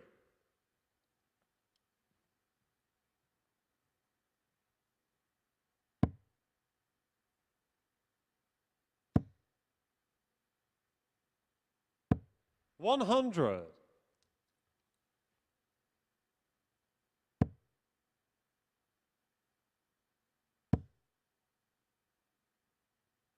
Finding a purple patch here. 100. He's got better as Graham Hall's just regressed a tad. You can't say Mace doesn't know his own game with saying that he's never his best his first game out. Well, he's proving that he's able to up 134. that standard from there, because this is again looks like a completely different dart player to what we saw in that first match against Conan. Is Mace playing his aces? Wow, it's too early. 140. Too early. Graham, you require 167. But he's definitely got a few aces in his pocket there, Henry. 19. Bullseye. This would be ace from Hall. Game shot on the What fourth a leg. check out that Graham is Hall. to Hall throw when it was under the most severest of threat to stem the tungsten tide. He leads 3-1, Fifth leg, it's and Chris that to could throw be first. one of the most crucial finishes Game of the on. week. And I think Graham Hall thought it was a break. That was how dominant Chris Mason was in that leg. He attempted to throw first. No, Graham, it's all turn it. We've seen what? 3, 41. 4 ball finishes already tonight. That might be the most hit double already tonight. And no, I haven't got stats for that. Oh, I'm surprised by that. 85.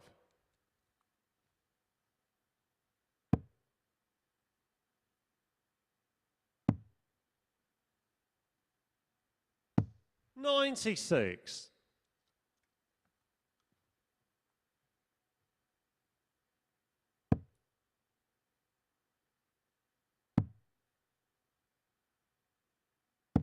93.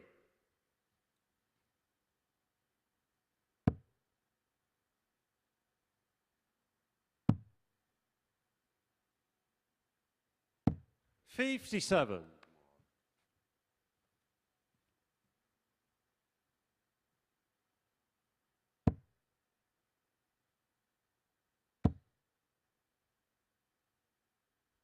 60.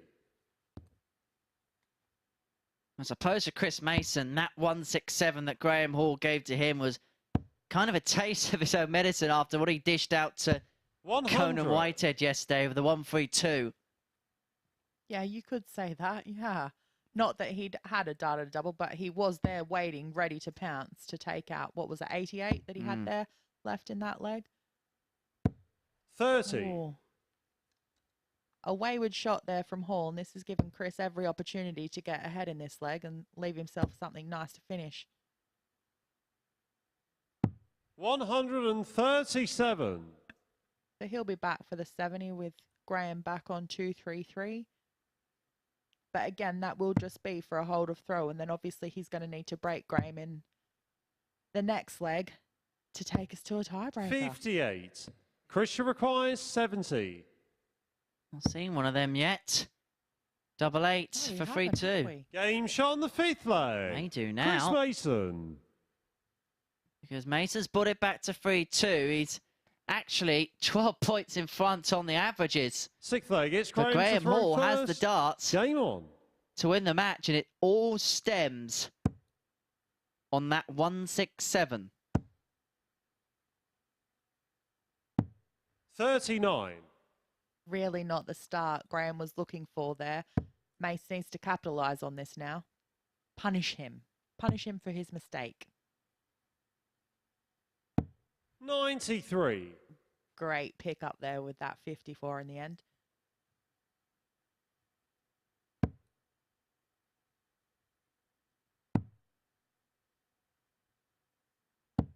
$93.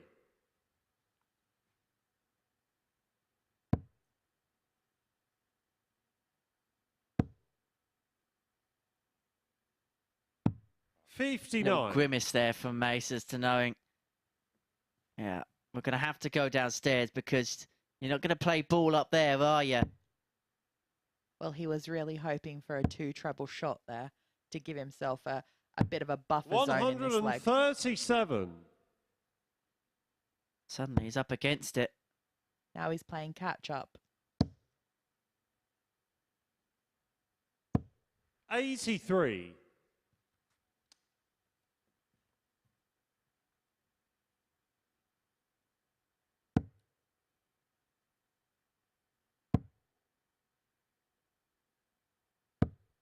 $85.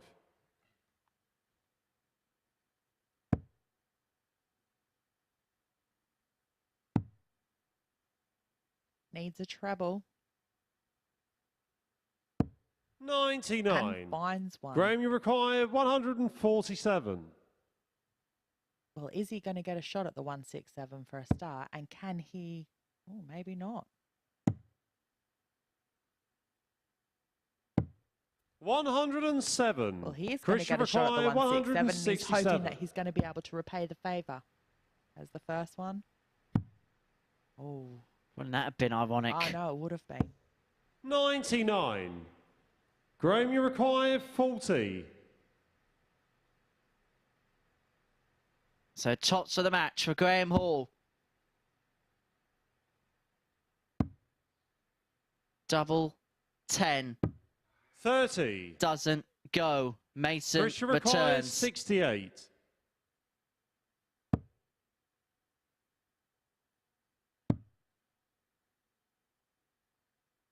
Tops for a level game, and we go all the way, and that's the Chris break back. Mason. And it is the most crucial leg that we've seen this evening. The first 7th leg of the night is a pivotal 7th leg. Chris to throw first. Game on. And what's Mace's stats on his 7th leg? Well, I can 100. tell you, Corinne, that Chris Mason's record in deciding legs is 1-7, lost 8. 81. He's 3-3 against the darts, but with the darts, he's 4-5. As for Graham Hall, his record in deciders is 6 wins, 3 defeats. 55. So we should be in for a good leg here. On 2/3 of his last leg deciders, Graham Hall. 140. And darts like that are definitely going to help him.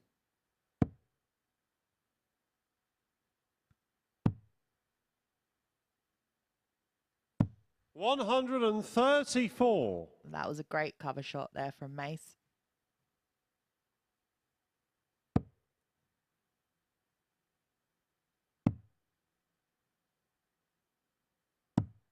$42. That's a slip. Full advantage, Mason, from here. And he's pressing it home to full effect. 180. Time to perfection. 134, followed by 180 to the 32 after 12. And he really has turned the screw here. It's all for the taking now. 85. Chris, you require 32. Double 16 for a 13 darter. 14 will do on double 8. 4s. 24. Will he be Graham, you back? require 153. 153 is a big ask, but we've already seen him take out a 167, so I'm not going to discount anything. He couldn't, could he? He couldn't, could he? 117. He almost Chris, you did. require 8. That's a nice guide. Double 2. This has to go. Game, Does shots, go. And that's match. a crucial Chris 2 points Mason. for Chris Mason, because that puts him on 6 points. It puts him back up into 3rd in Group B after the end of 6 rounds of fixtures for both players at the halfway stage of the night. This is how it's done, with a 96.62 average, 3 maximums to his name, 4 out of 11 on the doubles, 36.36%. That equates to, whilst for Graham Hall, that 167 was absolutely spectacular. He almost won it with a 153, missing the double 18 to do so. But it is Chris Mason that gets the points. He's on to 6. Corinne Hammond's going to head upstairs to speak to Abigail Davis for some thoughts and reflections on the first half of the action we've seen here tonight. And when we return after the break, we're going to see Conan Whitehead. He can seal progression if he can beat Ciaran Teehan.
Welcome back to the MODUS Super Series. I've got Corinne Hammond alongside me to reflect on what we've seen so far from the opening 5 games of this session. Corinne, just a reflection on what we've seen from Chris Mason in that last game. Just sum up what you thought of him in that one. That was, amazing. Again, a completely different Mace to what we saw in the first match. He was right when he said he doesn't really settle into his first match and then brings it from then on, because it was. But again, credit to Graham too. He's a different player to what he was last night, but he's just, not been able to get the results. I mean, he was really unlucky in that match there as well. And a 167 from Graham Hall in that match. I think it's fair to say we've seen glimpses. He's just not shown that consistency yet, has he? Yeah, that's absolutely it. And that's why he, didn't win that match. It was up and down, but a great display from both of them, really. Absolutely. And a penny at this moment in time as we see him put a pin in, easy for me to say, pin in the bullseye for that 167. A penny for the thoughts of Pilgrim at this moment in time, because he needed just the one win, 2 games in, and he's still looking for the same. How on earth is he feeling at this moment in time? You would have to think, like, he would have known coming in tonight, I only need to get 1 game.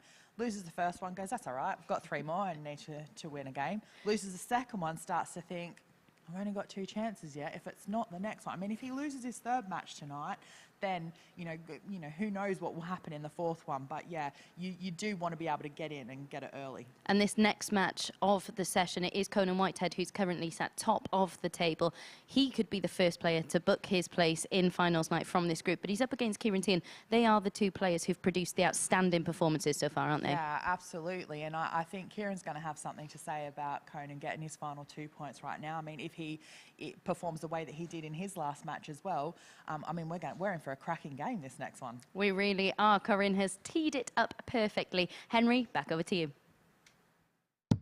Thank you very much, Abby. Ciaran Teehan against Conan Whitehead could see our first man confirm progression through to the next stage of proceedings with a win. Conan Whitehead, the 36-year-old from Raynham, could be into Champions Night with a victory against the 23-year-old Ciaran Teehan from Cork in the Republic of Ireland, the High Tower, a man who has played at the PDC World Championships before, former tour card holder, played at the World Masters as well before in his career.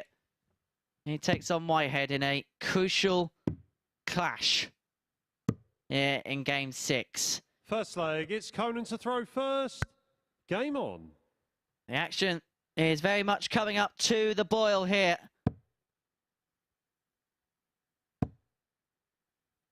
And Whitehead 140. put his name into the finals night field, gained the invitation to that all-important final.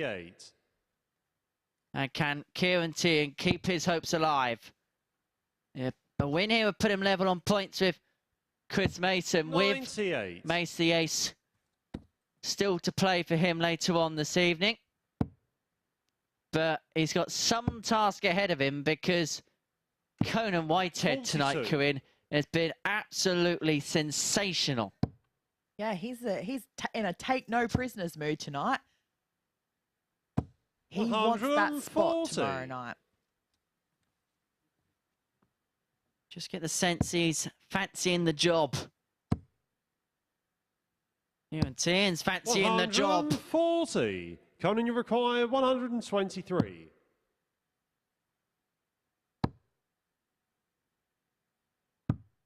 $83.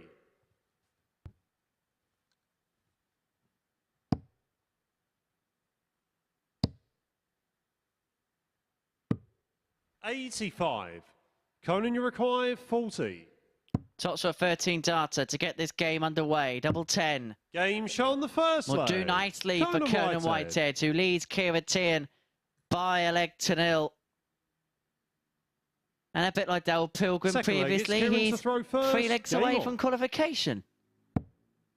Yeah, he definitely is. And I really do think that he wants to get... I mean, I know he wants to get it done in this game, but he's playing like he's going to get it done in this game. Not going to take the same path that Darryl seems to have taken tonight by going, I only need to win one, I might just save it to the last one. We don't mind, because it gives us drama. It does give us drama.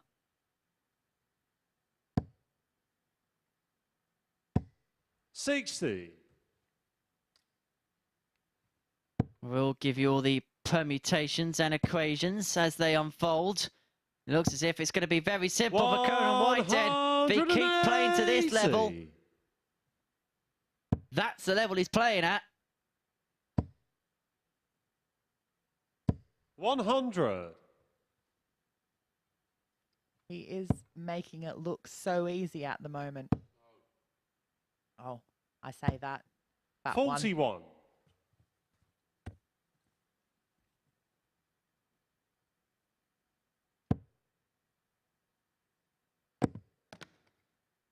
Well, that is desperately unlucky. That is basically 120 points on the floor. 120 floor, as we would say. Conan, you require 155. And really disappointing for Ciaran that his last start was a 5. So, I mean, what could have been a potentially great score turns into 135. being 5. And anyone who's not watching and would see that would think, they must have been some bad darts. Just desperately unlucky. 100. Conan, you required 20. And he's ran into an inspired Conan Whitehead, who on double 10 Game shot gets the a second 14 leg. darter to Conan lead Whitehead. 2-0, averaging 107.36. He is making things look very academic. He's halfway now Third leg, it's Conan towards to throw qualification. First. Game on. And just watching him walk back down and along the hockey, there was a real purpose. There was a real poise. There was a business-like face. And he is in full control, full command 100. of himself, his emotions, and seemingly now this group. He looks unstoppable at the minute, Henry. 180. Could we? Could he? 81. Conan, you require 141. Oh, and the crowd says boo. 65. But still great dart. So we're back for the 76 with Ciaran way behind on 320. It would have been too much 100. excitement for me anyway. We've already Conan, had a you require 170 tonight. 76. Can't have a 9 darter as well. And it would have been your debut 9. Game shot on the third leg. Conan Whitehead. Oh, yeah, then I would have like reached my peak so early. I'm Fourth okay leg, with it's it. Ciaran to Okay. throw first. Still time. Well, there may not be much more time for Ciaran Teehan because that was a 12. 140. And Conan Whitehead is putting in the performance of Champions Week so far.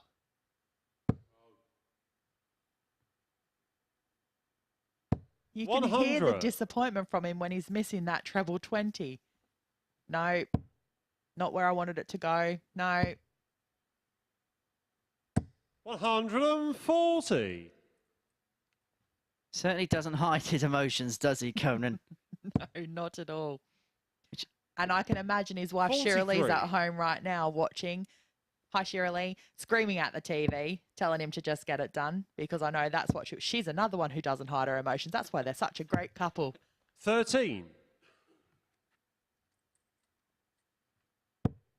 And just quietly, I would like to see Conan qualify through to tomorrow because I was having a chat with Shirley last night. 140. And if he does make it through for tomorrow, she's going to hopefully get up here to be, or down here, I should say, to be able to watch. And I don't know if you're aware, but 94. Conan recently became a father to his little daughter, Ada. So I'm quite hoping that I might get to meet her, have a bit of a cuddle. So gorgeous little thing she is.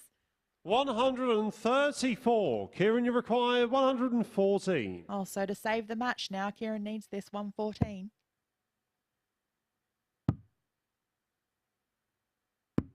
74. Conan, you require 84. But it doesn't go, and so Whitehead returns at 84. Down he goes. He's made a little bit of a mess of that.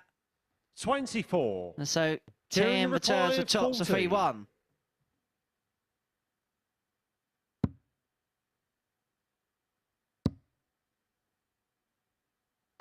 Game shot on the fourth leg. Ciaran Teehan. The way those first 2 darts went in, the third was almost a guarantee. Keeps himself alive in this match at 3-1. First. Game on. That was for a holder throw, so Conan does have the darts here now to close out the match at 4-1, and he's getting off to a racing start. 125.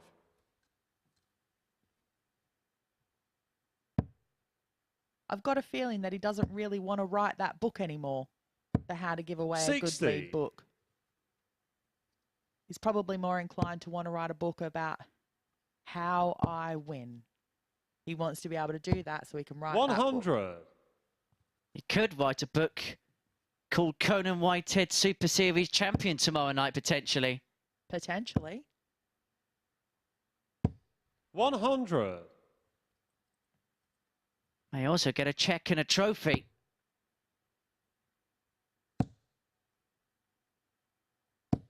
$140. Yeah, this is some super stuff here from Conan.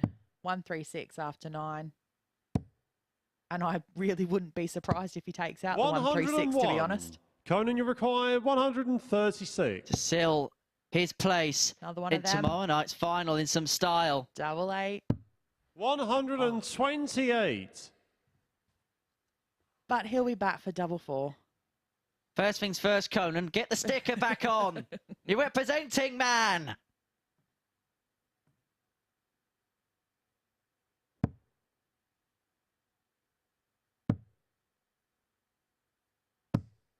$58.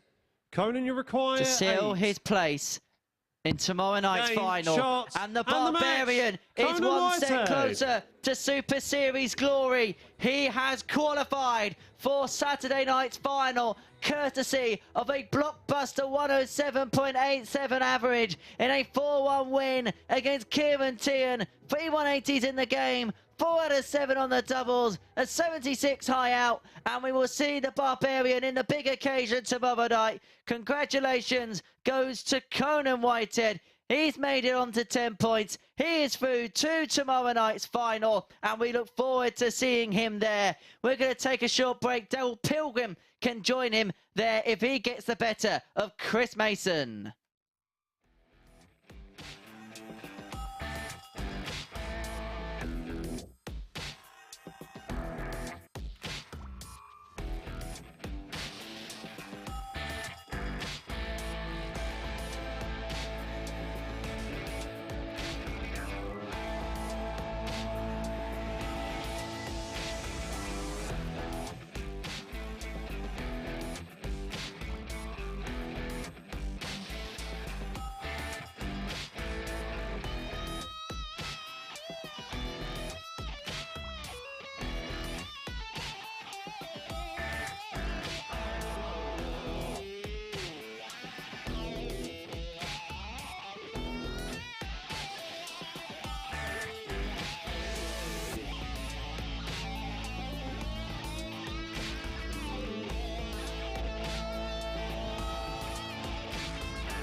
Welcome back to the MODUS Super Series, where Conan Whitehead has just booked his place in finals night with that 4-1 victory over Ciaran Teehan. Another inspired performance from Whitehead there, an average just shy of 108 in that match. He's made really light work of things this evening, hasn't he? No danger of him surrendering leads tonight, and he is through to finals night. 57% checkout success for him in that one. 3 180s to add to his tally as well. 2 14 dart legs followed by a 12 before a little stutter, and then he of course got over the line with a 13 dart hold of throw. Confirmation then that he is through to finals night. As we can see with the league table, he is on 10 points. Darryl Pilgrim of course came into tonight's session knowing that he just required the 2 points to make it to finals night, but he's lost his opening 2 games of this evening's session.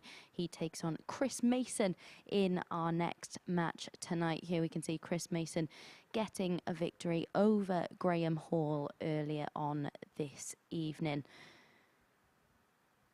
Mace certainly improving as this session is going on. I think it's fair to say he's someone who admits himself that he never starts an evening very well, but he grows in confidence as the session goes on. As for Darryl Pilgrim, the aim remains the same, but things might be getting a little squeaky bum time for Pilgrim, as he has just 2 more matches to secure his place in finals night. A reminder that he just needs the 1 victory, but that must be getting harder and harder for him, given that he's already surrendered 2 chances to get that victory. Will he get over the line in this match? Let's find out and hand back over to our commentary team.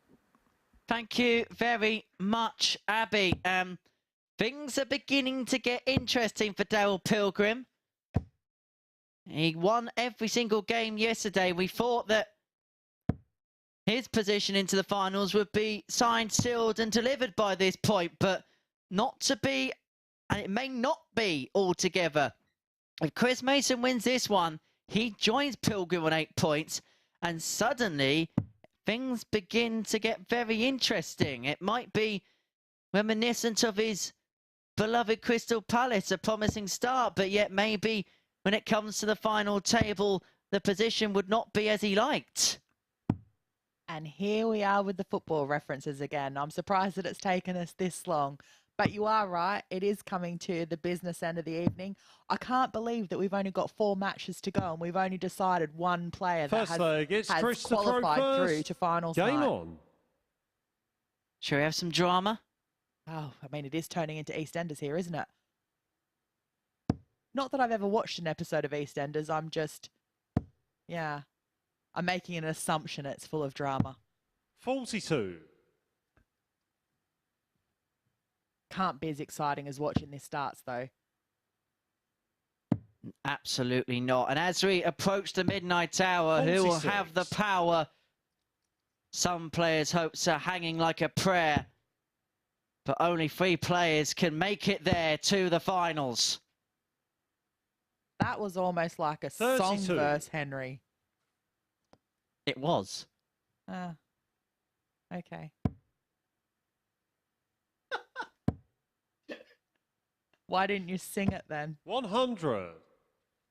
I think we've been there before, haven't we, Ciaran? And it doesn't end too well. You've left me to hang out and dry there.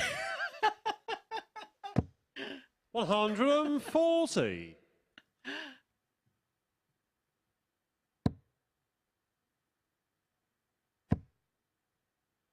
Maximum for Pilgrim. 180. Indeed it is. Again, that nonchalant look of disgust as he heads back to the board. I'm sure it's more about, why haven't I done that every other time? 100. I don't think he's disgusted at getting the 180. I think he's disgusted that he doesn't do it every time he walks to the board. Yeah, well, I mean, let's hope he doesn't hit a 180 this shot. That would have not been good. I wouldn't have recommended it, put it that way. Definitely not. Would never have gone in the stats because it would have gone down as a 0 score. But he leaves himself on 76 after 12 for a break at throw in the opening leg. 71 remaining, so downstairs we go, or across to the 13s with Mason back 36. on 87. Chris require 87.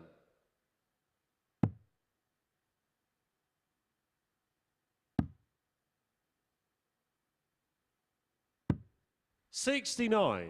2 missed starts there from Mace, Darryl, giving you Darryl the require opportunity 40. to come back for tops and the first leg of this match. Game shot on the first Makes leg. no mistakes about it Darryl either. Pilgrim. So gets away with a 1-0 lead and a break of throw. Taking Second leg, full it's Darryl to advantage throw of this first. match. Game on.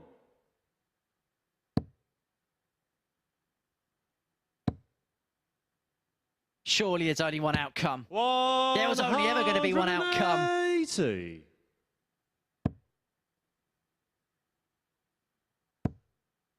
There's only one outcome. 180. Surely there's only one outcome. 180. Sensational stuff here to start this second leg. Can he? 140. Feel like saying and the crowd goes boo, but still fantastic darts there.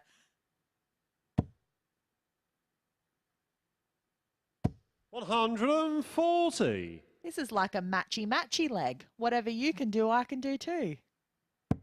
That does sound like that song. Anything you can do, I can do better. Oh, yeah, I can see now why you didn't sing before. 90.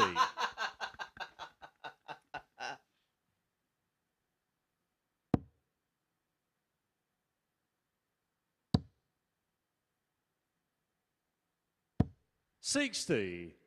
Well, Mace Darryl wasn't able to required do 91. one better that time. Sees him back on 1-2-1. Tops. Double 10. Game shot on the second leg. For 2-0 Darryl to Pilgrim, and he is now halfway there. A 12-darter, 107.36 average, and Mace is just underneath the 96, Third leg, it's Chris and to he is throw just first. not getting a Game look on. in. Well, he did have those 2 darts in the first leg, which proved to be crucial in missing them. 57.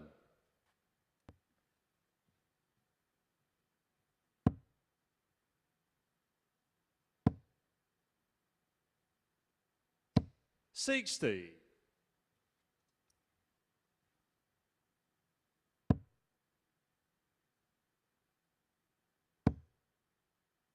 In terms of Darryl Pilgrim's career, 100. how important and how big would it be for him to get to tomorrow night's final?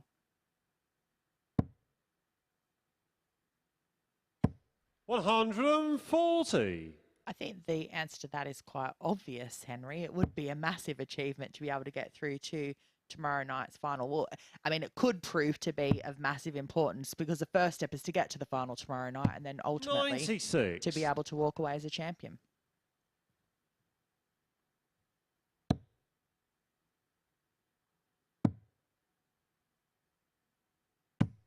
$96. And of course, I'll start that again. The £20,000 has been a long week, Corinne. The £20,000 top prize would set him up for next year, for 2023, and possibly travel the circuit, travel the tour, go to Q school, basically do whatever he wants. 100. That's the same of any of Christian these require players, 148. Henry. I mean, the £20,000 winner's check could almost be, not, I mean, it's not life-changing money, but it could definitely be career-changing money in providing the opportunity to be able to go and do what they want to do. 15. 64. Christian require 48. Get a leg on the board. Game shot on the third leg. 2-16 for Mason, Chris and he's still in Mason. the game at 2-1.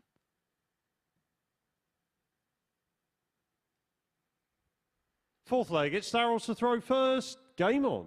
Now, I feel the next couple of legs could be crucial because Mason's flatlined around the 93, Pilgrim 102, but 59. if we see a slight tail off from Pilgrim, Mason's playing at the consistent enough level just to sneak up on him. You feel that all Mace needs is to have a shot at that double. You know, score well, get down to a finish, give himself the opportunity to get that double, and he's going to get it.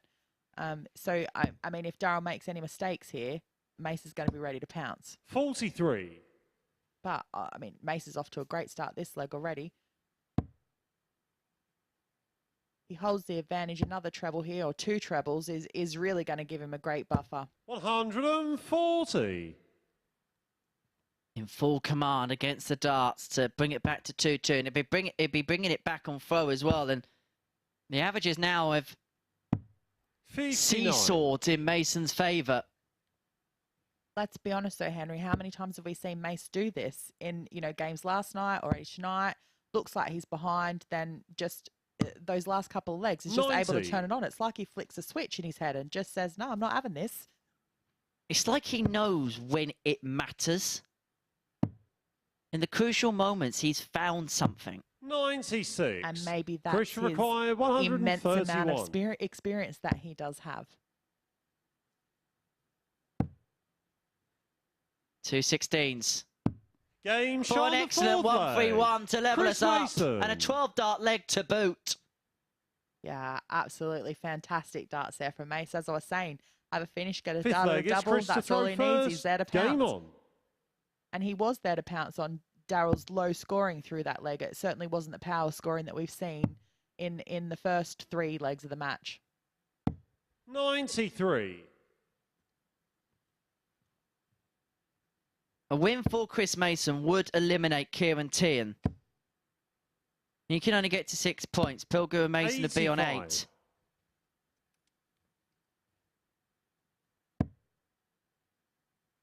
Graham Hall could still qualify, but he'd have to win his remaining fixtures 140. against Whitehead and Pilgrim, and then hope that Teehan does a job against Mason and the legs difference somewhere matches in the middle. 140. That all seems like a lot to comprehend. It Too is many a lot. ifs, buts, and maybes. Let's just see what happens with this game first, Henry. 57. Back to the darts. Exactly. I mean, we're being treated to another great display of darts here. I mean, what Mace has pulled his average up to 77. just under 100 now, with Darryl falling down to 94. I mean, he was averaging over 100 earlier in the match. I'm going to have a couple of words with Mace because he 43. keeps saying he's just a commentator. Yeah, see, he's just flying under the radar. He's just making it look like he's, you know, just taking it casually, doing whatever. Don't really back me. Doesn't want to 59. put on any pressure on himself. He's being the smart one. But you know what he's doing to the rest of us? I can't average 97. Look at this fantastic display. 136. Darryl, you require 140. You feel like Darryl's got to hit this 140. Not going to happen. Mace will be back for the 32. 100. Christian Went high, required 32. did the right thing, and to turn this game around, shot on the 32 fifth for leg. 3-2. Chris Mason. Darryl's really got to be feeling the pressure now because, you know, we're third match in of his game tonight. Only needs to, as we've Sixth leg, it's said Darryl to throw first. probably Game 100 on. times already, only needs to win 1 match to make sure that he qualifies. He's 1 leg away from his 3rd loss of the evening, which means that it's all going to be down to his last 137. game. Well, the Eagle Pilgrim was top of the perch going into the action tonight, but suddenly he's seeing Whitehead and Mason swoop. 41. God, you can tell it's gone past midnight now.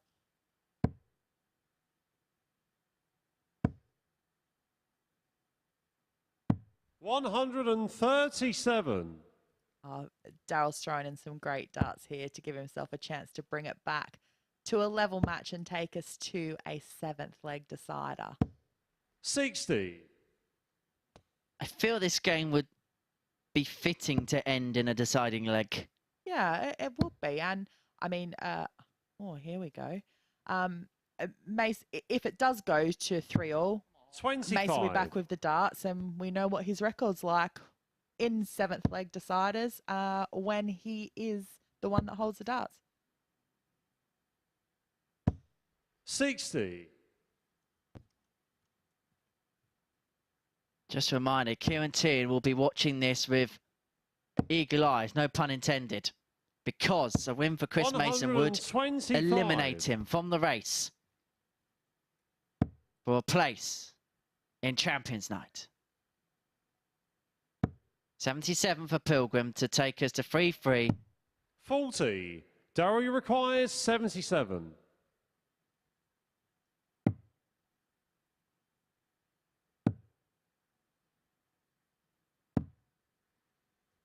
$37. He's himself on tops after 15. Mason back on 300.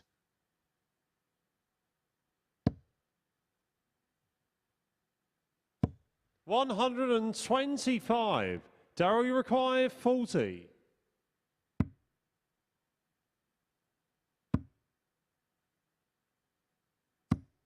No score. Oh, I mean, there was absolutely no pressure on that shot because he knows he's going to be able to come back and have another go at it. But you'd like to think that he just wants to get it done.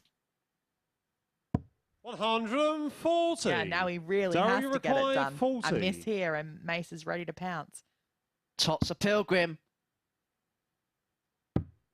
Definitely not the dart he wanted. Inside double 10. 30. Oh, and Christian he knows it too. 35. He knows that could have been his last darts in this match. Double 8. 19. Darryl required 10. He's been given another life here. What's he going to do with it? Is he going to be able to take out this 10? Game shot on the 6th And leg. Pilgrim uses Darryl his Pilgrim. reprieve. And we go all the way to a deciding leg where Chris Mason has the darts. It's a leg So that has final leg, it's Chris to ramifications throw for first. 4 Game of on. the 5 players in this group. If Mason wins this leg, he goes on to 8 points, level with Pilgrim. 100. Ciaran Teehan would then be eliminated from the competition. Graham Hall would then have to win all of his remaining fixtures. He does have a better 99. leg difference compared to Mason. If Pilgrim wins, he's through. On to 10 points, and then Mason, Hall and Teehan will slug it out for the 131. final place in Champions Night. That was a great switch there from Mace. Just leaving himself an easy ton. We'll leave him the big fish. 58.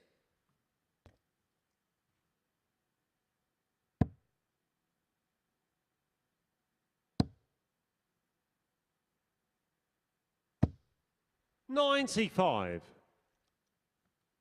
Looking straight leg that he's left himself on 175 after straying the other side. Yeah, I'm actually really quite surprised that he didn't use the bullseye 25 there with his last start.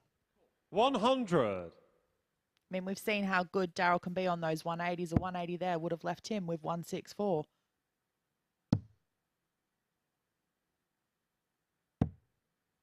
$89. He's 44 after 12 and a deciding leg with the darts. Pilgrim 200 points back. And it looks as if he's beginning to feel it a little bit.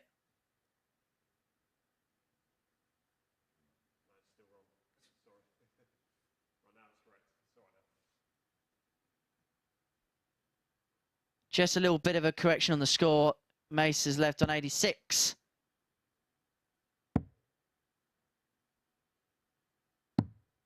$64. Christian require 86. There were some tense starts there from Darryl. I think he's going to go the treble 12 route.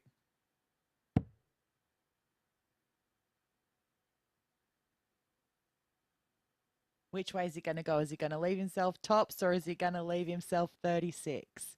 I think he fancies tops. 46. Sometimes you get too much time to think, Corinne, don't you? Yeah, and it becomes too much of a decision. Darts players shouldn't think. 60. Christian require 40. You could be quite right there. Game, And he shots, makes no and the mistake match. about it. And Chris there's Mason. With a 4-3 win over Darryl Pilgrim, and Darryl's got all the work to do in his last match here tonight. It's made it very, very interesting, Henry. Very, very interesting indeed. Of a 92.26 average, Pilgrim in the more maximums, but it was 3 from 11 on the doubles that came to undo him in the end. Chris Mason 4 from 8 on the doubles, aided and abetted by that 1-3-1 checkout as well, which helped him on his way. And so Ciaran Teehan has been eliminated from the race to qualify for Champions Night tomorrow night. It is getting very interesting here in Group B. We may be one step closer to knowing our finals night field, but Graham Hall's in action after the break against Conan Whitehead. If Whitehead wins, it will be the 3 in the positions now that will qualify for tomorrow night's final. Join us for that after this short break.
This is the MODUS Super Series.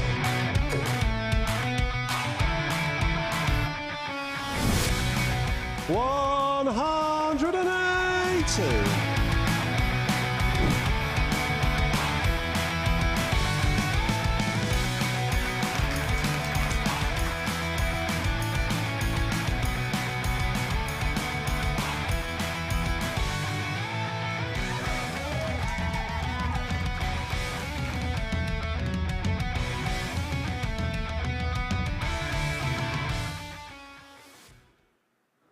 Welcome back to the live lounge here in Portsmouth, where Chris Mason has just come through in a last leg decider to get the better of Darryl Pilgrim. Of course, that means the wait for Pilgrim to secure his place at finals night goes on. An 85 average for Pilgrim in that one. Mace above 92 in that match. Plenty of ebbs and flows. Darryl racing into a lead, a 12-dart lag in there as well from him. But Mace fought his way back into the match, winning the decider in 16 legs. With that win, win, eliminating Ciaran Teehan from the race to finals night. But if Conan Whitehead wins the next match, that will, of course, confirm the lineup for tomorrow night. There we can see confirmation of how things stand at the moment. Conan Whitehead is through to finals night. If he gets the better of Graham Hall in this match, that will secure Pilgrim and Mason's passage through to finals night as well. Next up then, we've got Graham Hall against Conan Whitehead. Here is Conan Whitehead with his victory over Ciaran Teehan to secure his place at finals night earlier on this evening. It was a sublime display from him in that match, wasn't it? A real purple patch for him, winning 2 matches, 4-0, and then that 4-1 victory over Teehan.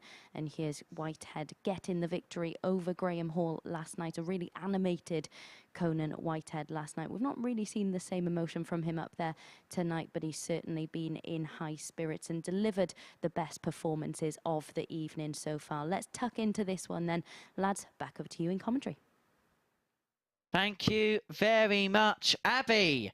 So, for Graham Hall, he has to win to stay in the race to qualify for tomorrow night. If Conan Whitehead wins this game, we know the 6 identities for tomorrow night's Champions Night and the £20,000 top prize. Graham Hall was within touching distance of qualifying through Group A. It went down to the very last leg in game 45 of 45. Graham Usher won his way through. He may be eliminated from Group B if Conan Whitehead wins this game, and he'll send Darryl Pilgrim and Chris Mason through with him. It is all getting very, very serious here at the Super Series. It's amazing that we were saying only last game that first leg, it's well, Graham that to we throw thought it was first. amazing and that there was 4 Game games on. to go and only one was a guaranteed known to get through. And here we are 1 game later going, well, if Conan wins this game, we know all 3 now. Everyone can sit back, relax, 60. and enjoy the last 2 games without pressure. Yeah. You don't want to be Graham or Ciaran. I mean, Ciaran now, we know he has 140. been eliminated, but Graham really wants to still have a shot in that very last match to be able to qualify. You want every game to mean something, don't Yeah. you? 100. Now he is through to tomorrow night. How do you fancy Conan's chances of going on and 41. picking up the pot? And if he continues to play tomorrow night, as we've seen tonight, then he's absolutely one of the front runners for tomorrow night's final night. 58. I wonder if the other 3 who have already played, as in Josh, Graham and Leah, 55. are watching to see who their 3 opponents will be for tomorrow night. I know Graham is Usher, that is a avid watcher of this away from the hockey. 26. I think Josh said that he's going to have a little bit of a throw 39. tonight. Just keep the arm going, keep the arm warm, and then see what happens tomorrow. We're definitely not seeing the same Conan here in this match so far. I mean, there have only been 12 darts thrown, but still not the same caliber as what we've been 140. treated to earlier tonight. Maybe it is the fact that he knows that he's through, so feels like he can 128. just get Graham, up there you require and relax 117. and not really worry. But still, with everyone, well, with Graham in particular, still fighting for a spot, you know, he needs to, I guess, get up there and cement his dominance. 77. Conan, you require 98. Tops would have been the way to start. Whitehead could break on double 19. Game shot Gets the the first double leg. 19 Conan for an Whitehead. opening leg breaker throw. He leads 1-0. And the bad news just keeps on coming for Graham Hall. Second leg, it's Conan to throw first. Game on. Would you like to know his double 19 stats? Oh, I'd love to, Henry. Please do tell. 94. I could tell you're having the time of your life. Oh, yeah. I love a good stat. He is now 50% on that 58. double. 50%. He'll be happy to know that. I'll make sure I mention it to him later. 140. I'm sure it was worth the build-up. Yeah, it was.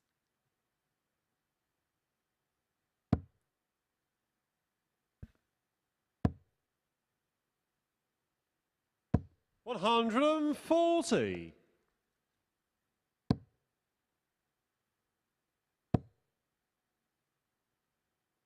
140. I think maybe Conan might have heard me say that this was, you know, not the same kind of player that we'd seen in his first couple of games, because he's definitely picked up his act. Then he's taken himself from what was about a 67 average 95. to now Conan, just you over require 100. 127. And he's one of those players that can just flick the switch at any given moment. 50 left. Go on, Conan. He'll go for it. He's a show pony. 95. Oh, he made a liar out of me. Can't believe it. He went with the bull with 3 darts in his hand earlier. You'd think he would have just gone at this time. Playing it safe. 55.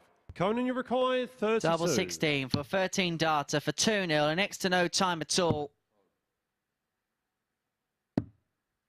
24. Graham Hall comes back and we Graham, saw you him miss the require double 18 for the 153. 153 in the deciding leg against Chris Mason earlier on this evening.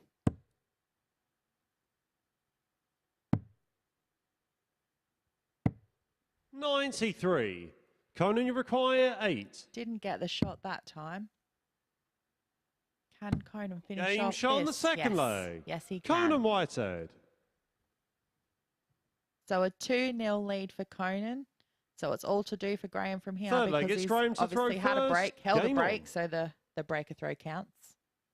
In case I haven't mentioned that before, Henry.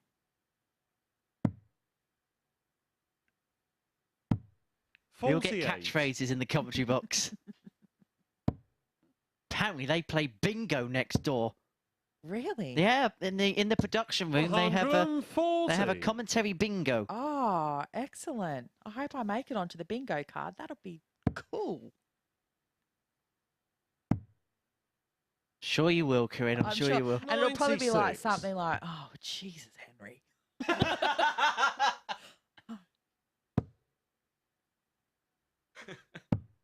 $57. Not Or another something stat. Like, yeah, it'd be like something like, yes, Henry, please tell me that stat. And if that isn't the bingo card, no one will ever win ever. 96.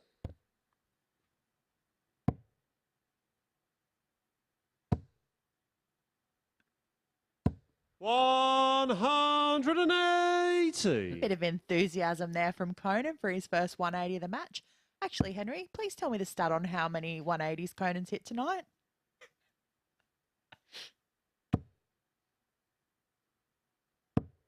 $45. 5 Conan so you far. require 5. So what's his total 124. this week? So far. I'll tell you after he may get the 124. 92. Well, he wasn't going to hit 180 with the 124, was he?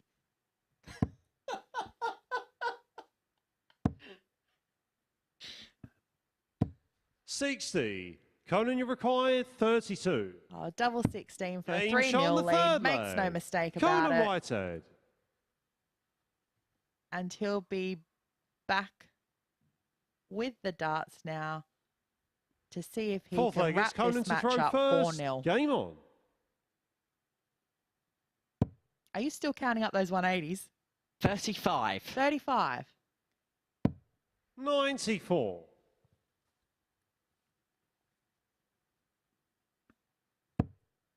I feel like you're starting to enjoy the stats, Corinne. No, I just like seeing you scrounge around looking for them. 180. There we go. There's Graham's first 180 of the match. 100.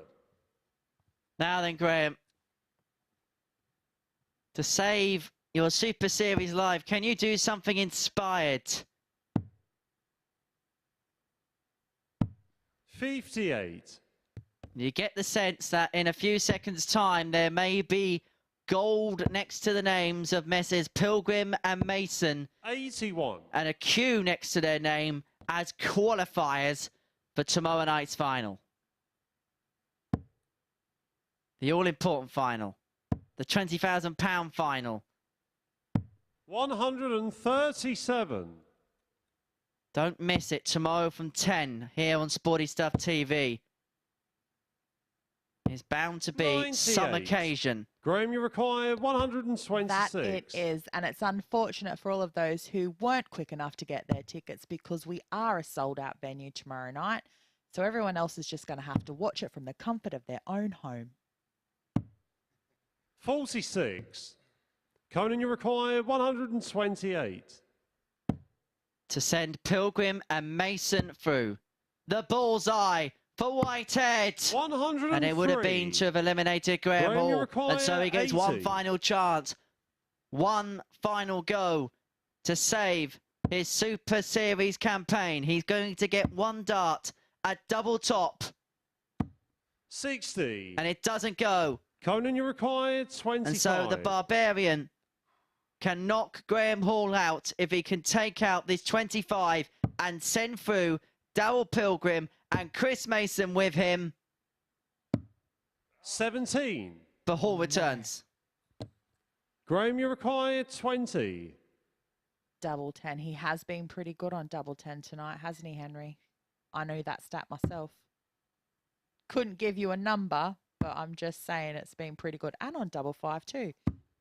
10. Oh, and again, made a liar out of Conan, me. you require 8. It's the nerves, obviously, knows that he needs that to stay in the match. No score. I have no words. Graham, you require Did 10. not see that coming. The first dart was the perfect lie. We did not expect that second snatch. Game shot on the fourth And so Graham leg. Hall is still in Graham it. Hall. He has ridden his luck and then some, but he's still got a fighter's chance. He's going to have to win another 3. Fifth leg, it's Graham to throw first. But Game where on. there is an opportunity, where there is hope, there is always a chance. 58. Graham Hall is 45% on double 5. 100. That was perhaps the biggest one of the lot. It's only 100. really going to mean something if he wins this leg and then the following 2 after it. I mean, great that he did get a leg on the board, but, 100. you know, needs to get 4 legs for the win, Henry. It could all be academic.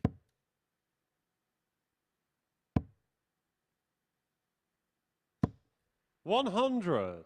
I can imagine Darryl Pilgrim and Chris Mason racing up and down the practice room right now as we speak. 140. Conan winning this game is going to take a lot of pressure off Pilgrim because it means that he's not actually had to go and win that game himself to qualify, which is what he's been trying to do in his last 3 matches. 58. Conan, you require 161.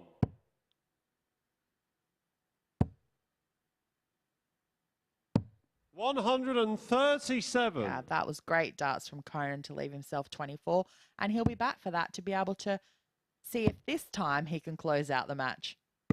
145. Conan, you require 24. To seal the Super 6.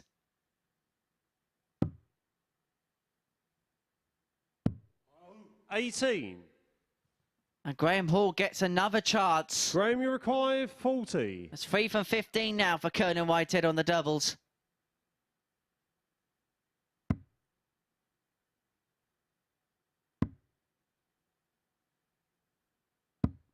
$20. Conan, you require 6. Is he going to go the double 3 or is he going to split it? No, he's going to go. 2 tricky darts there to get round that. 3. No. Graham, you require 20. And Graham Hall gets another chance. He can't quite believe his luck, I don't think.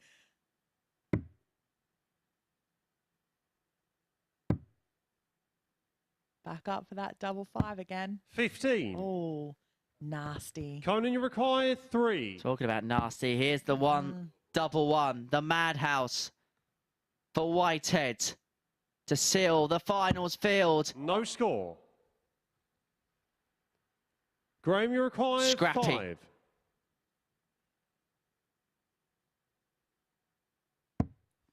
No score. And that could be that. Conan, you require 3. Double 1 for Whitehead. No score. Surely Graham Graham, can't you have require many more 5. chances here. He's thinking he can't have many more chances here. This is the point in a leg where you get to going, I don't care who hits the double. Game shot on the 5th leg. Just someone hit the Graham double. Hall. As a player, I'm saying, when you get like that and you struggling on those doubles, whether it be double 1 or trying to get off an odd number like that, 6th and leg, it's you Conan have to those throw repeated first. throws at him, you just like, I don't Game really on. care whether it's me or you, just someone hit the double so we can move on. It was like a game of Monopoly. Throw again, throw again, throw again. Are we going to see a great comeback here from Graham 140. Hall? Win this leg, take us to a 7th and deciding leg. Messrs. Mason and Pilgrim must have had their head in their 60. hands.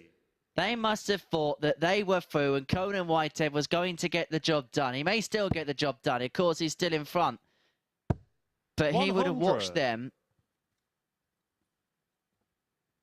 He's now had 14 match darts, Conan Whitehead.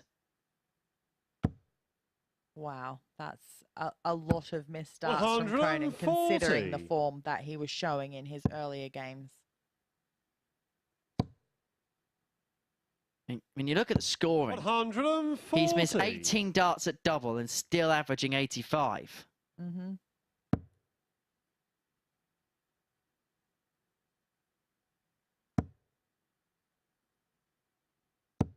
$100. Conan, you require 121.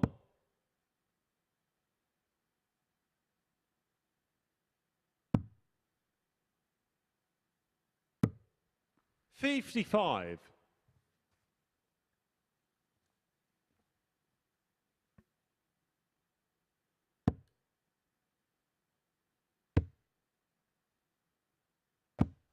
Wow, 80. that's the Conan, you first Robin require Hood we've seen 66. so far in the last couple of nights.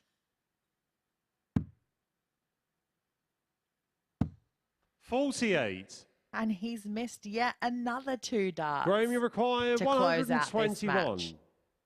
Graham with 121 left on the board. We've seen him already hit a ton plus. Check out 11 for bullseye. 91. Not to be this time, but it's left Conan, you himself require 30. 18. Is it going to happen this time? Are we going to see this match finished?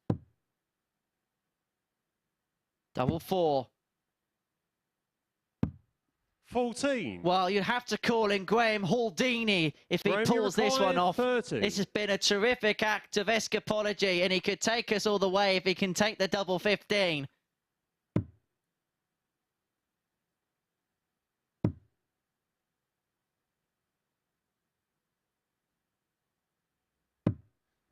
$15. But Whitehead returns Conan, you to require finally 4. end it. And after all the trials and tribulations, double 1. Game, And we now and know the match. the 6 Conan players Whitehead. that will compete in the first ever MODUS Super Series finals. Conan Whitehead has sent through Darryl Pilgrim and Chris Mason through to Champions Night with his 20th match darts, averaging 80.22, but that's because of the missed darts at the checkouts. He gets the better of Graham Hall, who has been eliminated from the process. He was so close to qualifying through Group A. He was so close to qualifying through Group B, but it wasn't to be for him, and Whitehead is through by 4 legs to 2. It means Chris Mason can have a lap of honour in our next match as he takes on Ciaran Teehan.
Hello and welcome back to the MODUS Super Series. Well, Conan Whitehead eventually got over the line in that match, and it, of course, means that this man, Darryl Pilgrim, and Chris Mason will join Whitehead in finals night. Darryl, just sum up how you felt watching Whitehead, especially on the doubles in that match. Couldn't believe it. I was just like, I mean, I shouldn't have put myself in the position to rely on other people, but I was just like, oh, just hit it, just hit it. It's a silly game, silly game. And as you said, you did put yourself in that position. Of course, the 3 defeats so far this evening. How much has it played on your mind, knowing that you've just needed the 2 points to get through? I didn't really think about it. I played all right the first 2 games, and then I started thinking about it in that 3rd game, and you could tell with how I played. But yeah, I wasn't thinking about it. I was just throwing, but it's darts. And I guess that pressure is something in these environments, something you need to get used to very, very quickly. Yeah, this game's always about pressure. If there's no pressure, you just hit everything. Like practice, it's easy in practice. In a pressure situation, just that bit of extra tightness in your arm make all the difference. And you've said as well on the Challenge Tour recently that the performance levels have certainly been there. It's just turning those into results. Did you feel that a little bit at the start of the session today? Yeah, especially the first 2 games. I actually felt like I played better than yesterday, and I won 4 out of 4, but I lost the first 2. It's a silly game. It's just, you can play well and lose, and not play the best and win. And it's hard to be too harsh on yourself and too critical, but what are the main things you feel like you need to improve going into finals night tomorrow? Definitely my first dart. I keep dropping low, almost as if I've shrunk overnight, but if I get that first dart right, that's when I'm good. My doubles have been pretty good. It's just once it all clicks, it's all good. And just finally, in the context of your year, how big could tomorrow night be for you? Oh, ridiculously massive. It's everything to anyone here. I mean, to win this, the money that's on offer, we set you up for Q School, and then like you could just concentrate on darts. Yeah, it's just massive. It's just massive. It is indeed massive. This man will be back tomorrow night for finals night. We've got Ciaran Teehan up against Chris Mason for you next. Of course, very little riding on this one because we do now know the 6 players through to finals night. But let's hand back over to the commentary team to enjoy this one. Thank you very much indeed, Abby. So we now know the Super 6 that will take part in the Super Series Champions Night. Congratulations goes to Graham Usher, Josh Payne, Lee Evans, Conan Whitehead, Darryl Pilgrim, and Chris Mason. Oh, what a fantastic achievement for all of them, but particularly Chris Mason. This is just amazing to have him be able to play, firstly in Champions Week, but then to qualify through. I mean, he's part of the furniture around here, has been part of, you know, the MODUS Super Series. First leg, it's Ciaran to throw first. Pretty much since its inception, really, and to now get out there as a player and be able to demonstrate the ability that he has. I just think that's amazing. 100. It could be the most incredible story because he commentated on the first dart and he may throw the final dart of the first ever Super Series. Oh, that's very true, Henry. He could well do. I mean, you can't rule anything out, can you? 100. We've seen what tonight's brought us in terms of drama, the ups, the downs, missed doubles. 140. The 180s, the 45s, it's been everything. And of course, your puns and stats and terrible jokes. We've had it all. 135. You've enjoyed it really, Corinne. Of course I have, Henry. And as a result, I will be back tomorrow. Yes. 45. Because Chris Mason's qualified, we had a gap in the commentary box. And Corinne Hammond is going to join us again for Champions Night tomorrow. May even have a cameo 96. up on the broadcast balcony tomorrow. Oh, they're going to take us from the commentary box up onto the balcony. Wow. What a duo we make, Henry. 100. Chris required 170.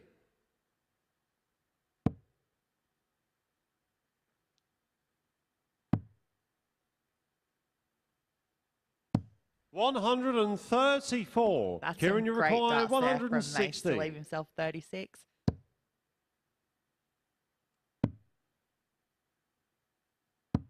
$96. Chris, you require 36. Double 18 for Mason. 2 9s. 27. Just inside. Ciaran, you require 20. For a 16 dart holder throw, Teehan wants double 5. No score. And maybe this was Chris, kind of you what we expected. require Although that was a 9. weird play. If you're going to bust it, Yeah. don't go 25. I can't see that he really was trying to bust it. Game shot on the first leg. Chris Mason. Chris Mason breaks the throw in the opener. 1-0 lead after a weird play there from Second leg, it's Ciaran Chris to Teehan. throw first. Not that Mace will care. But for Ciaran, he'd like to finish on a high, qualified by winning week 6, the first ever night of the Super Series 57. here at the Live Lounge in Portsmouth. As Corinne rightly mentioned, it's a sellout tomorrow. However, you can get your tickets for every single week of Stage 2. And 31. it is a very good night out here at the Live Lounge. Yes, I can second that. It is. I have been to all but one Saturday evening here at the Live Lounge. 96.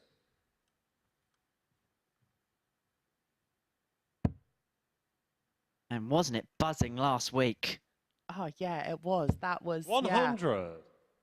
The best Saturday night I think that we've had since the opening night, really.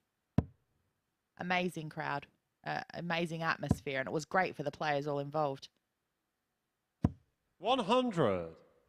And it's going to be jumping and jiving in here tomorrow as well. Oh, is that because you're going to be doing a bit of a dance on the balcony?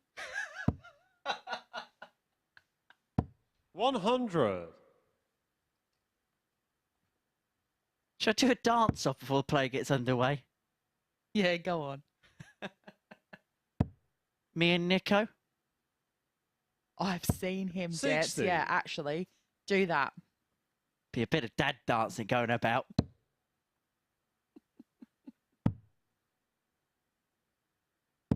$93. Be darty dancing. All right, stop now.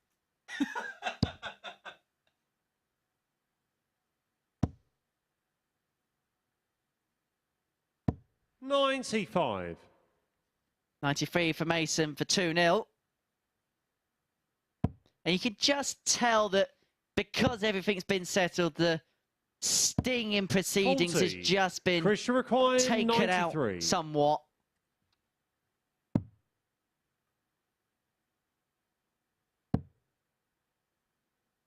Well, I mean, we are literally 57. playing, you know, these next Ciaran, you require two matches are dead 137. rubbers, as they say.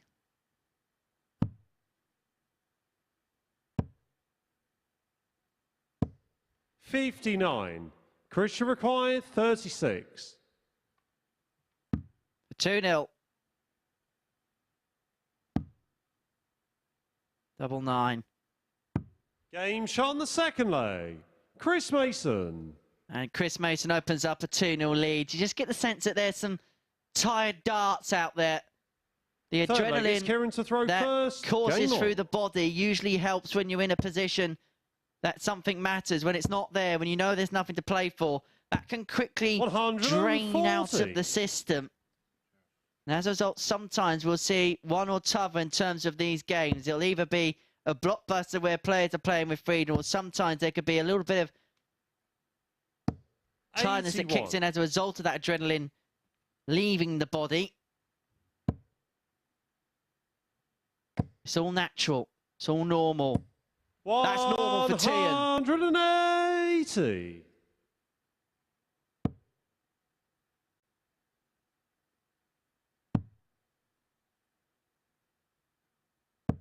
$57. Mace is way behind there on in this leg, still on 363 with Ciaran on 181. What's he going to be able to leave himself here after this start? 81. A nice round, even 100. Steady ton. I'd like to think that they're not really playing for 100. nothing. Well, the result's Kieran, you not going to have require any 100. impact on what happens in terms of the qualifying for tomorrow night. But you still want to be able to play well. You're still playing, you know, in a televised match. So 80. you don't want to just go out there and look like you don't care. Still playing for a bit of self-pride, I would say. And of course, the opportunity to gain another invitation here 99. to the Kieran, Super you require Series. 20.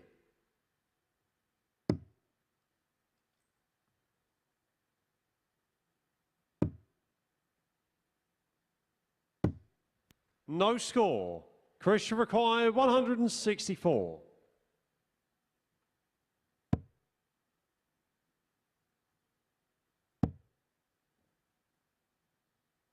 Bullseye for Mason. 122. For 3-0. That would have been Dart Kieran, you Shavu. require 20. What is that? Game Dart show on the third Shavu? leg. Ciaran Teehan. Oh, yep. It's just rolled on to 1 a.m. Henry, yeah. On firing on Fourth all leg, it's Chris to one throw cylinder. first.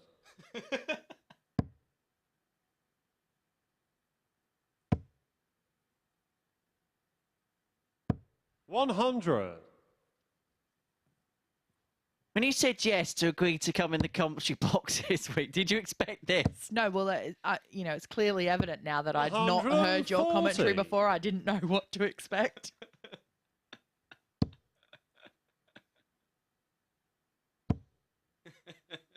Baptism by fire, should we say? 180. It may feel like a baptism of fire for Ciaran Teehan as Mace piles in his first max of the match.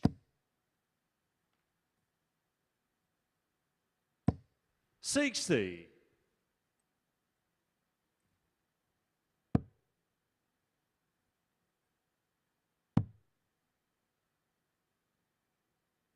$134. Yeah, great cover shot there from Mace. Leave himself 87. And he'll be coming back to look for a 3-1 lead in our penultimate match of the evening. 100. Chris, you require 87.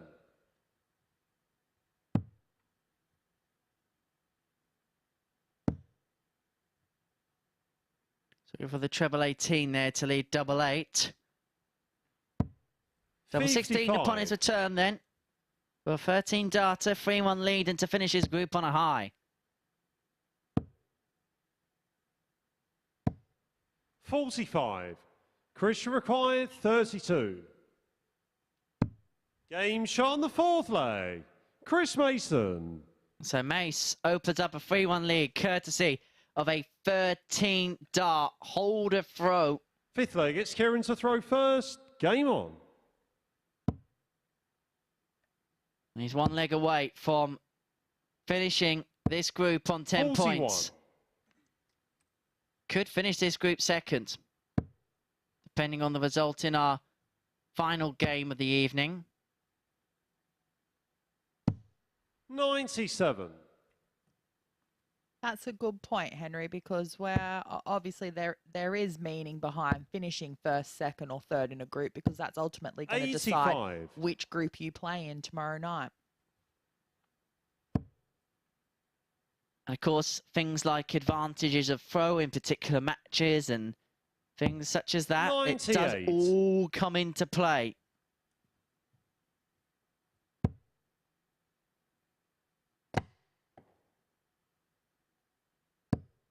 $40.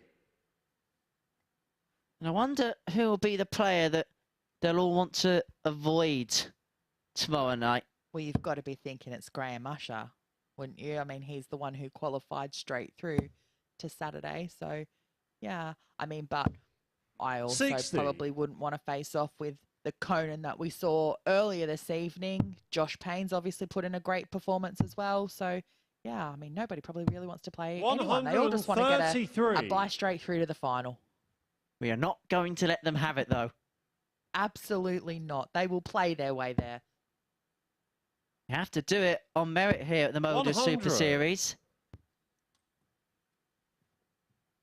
And of course, a word for our referee, Charlie Corsafine, who does an excellent job here at the Super Series. He's been here since 58. yesterday and will Chris be require doing the big one tomorrow. 146.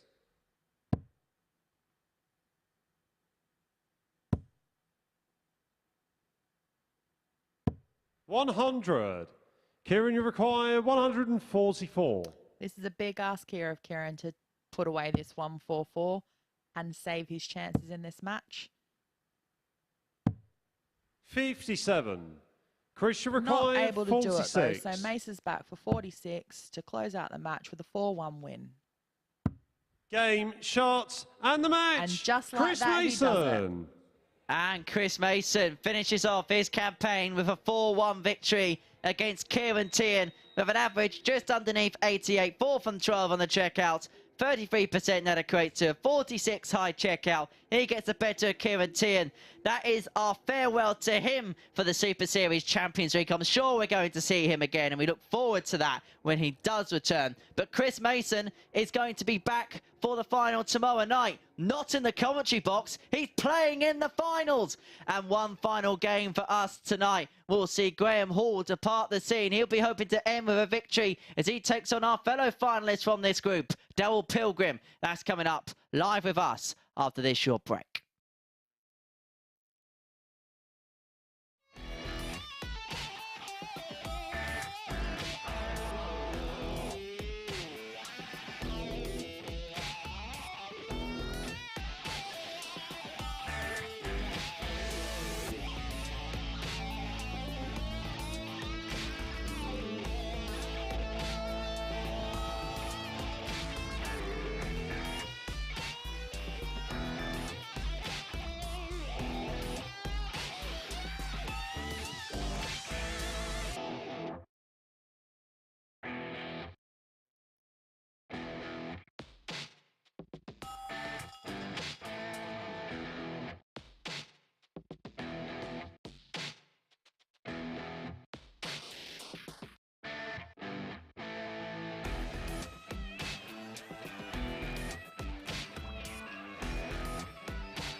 Good evening and welcome back to the MODUS Super Series. I am joined by the commentator who has now made it through to finals night for a second successive week. Chris Mason, if you could win your first game of the night, this would be much easier for you, wouldn't it? I'd be unbeatable, wouldn't I? Yeah, just that first game, a bit of early nerves, a bit of anxiety. You can practice all you like until game on, first game, you don't know where you are. And then once I've played that first game, I can go backstage and sort it out.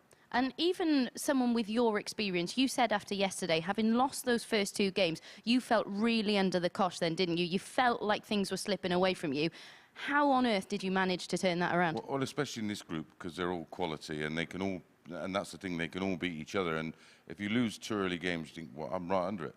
And I still had 2 tough games to go. Fortunately, a bit of luck here and there, and some darts dropped for me. And then tonight, my attitude was right: get out of the blocks early, win that first game. Lost the first game, although in fairness, Conan was unbelievable, unplayable at times. And then I just sort of knuckled down. I thought I played lovely against Darryl, played some really good stuff at times, bits in between against Graham, and then obviously that last one was tough. But all the best to Ciaran for the rest of the year. And we mentioned, or you just mentioned, your performance against Darryl, a sublime checkout in that match. Here we can see it, that 1-3-1. It really was beautiful. Well, this was at the point when I played him yesterday, and I had 1 dart at double 16, ironically, and didn't hit it yesterday for 2-2. And I hit it there, I had the break back, and then I felt he was under it. I did the same the other Thursday. I won 5 out of 5, and you think, oh, well, you're flying. But the pressure mounts. You're just under it. It's a weird scenario. Which one was the most satisfying, though? That 1-3-1 or the 1-3-2 on the bull yesterday? Oh, the 1-3-2 on the bull was a beauty, wasn't it? How on earth did you see that bull? Well, and ironically, me and Conan were talking about it literally in the afternoon about James Wade doing it and Phil Taylor doing it. And we literally were talking about all them great bull shots. Dean Winstanley did one. And we literally just commented. And when the 25 went in, I thought, oh, this is hilarious. And the 57 went in, I had a look right. No chance. I had a look left. I thought, there's a tiniest top of the ball I can aim at. And just lucky enough, it dropped in. And prior to last week, we were talking about how it had been so long since you'd played on a stage like this. How are you feeling mentally and physically at this stage, having played 2 weeks successively? Absolutely done.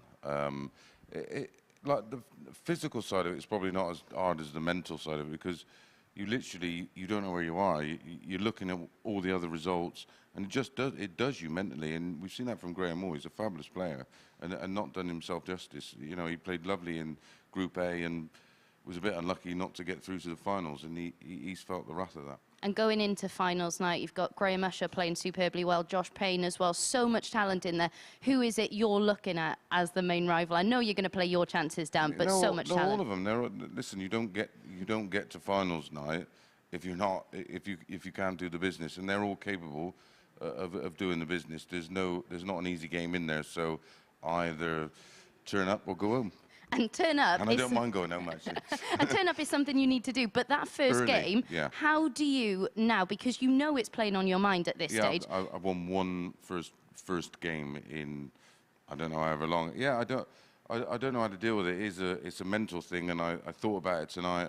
I thought about it yesterday, and it's just one of them things that either show up or show out. Thinking, eh? It's a dangerous, dangerous thing. Maybe that's what you need to stop doing. Stop thinking, and that first win will come in a session. Absolutely, absolutely right. That's a beautiful thought to lead us into our final match of Group B. Guys, back over to you in commentary. Thank you very much, Abby. Thank you very much, Mace. We'll try and get that mental image out of our heads as quickly as possible as we move on to our last game of the group stage action, as Darryl Pilgrim takes on Graham Hall to conclude the pool stage action here at Champions Week. The next time we'll see Darryl Pilgrim after tonight will be in tomorrow evening's final, where he's going to be playing for a career high payday of £20,000 and the MODUS Super Series trophy. Graham Hall will return home following this particular fixture, but I'm sure we will see him again at the Super Series soon. First leg, it's Darryl to throw first. Shall we finish with a flourish, Corinne Hammond? Oh, God, Henry. Are you going to give me a good stat? I was only asking a question. I'm surprised you haven't pre-thought of one.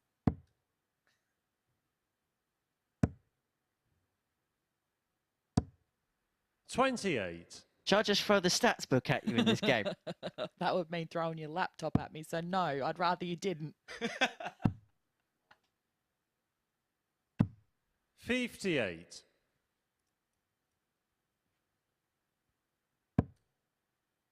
Here's one for you. Prior to tonight, Graham Hall in this series had a 13-5 record in games where he flew first, but against he has a similar record, 14-6. So what you're saying is that he generally tends to win most of his games? Basically, yes. Okay. You could have just said that. 57.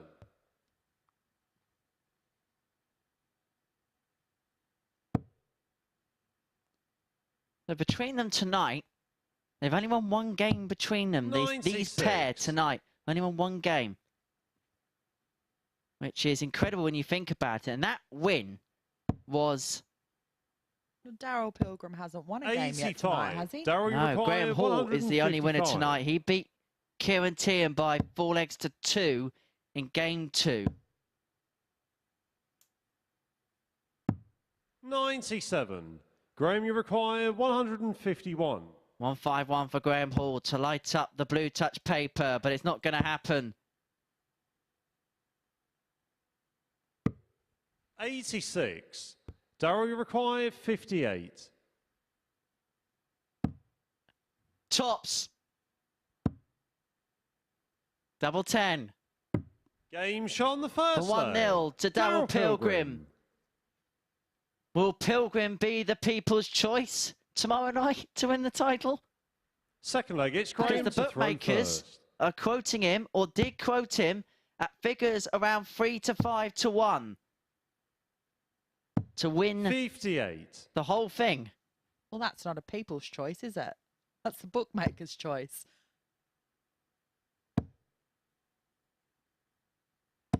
$180.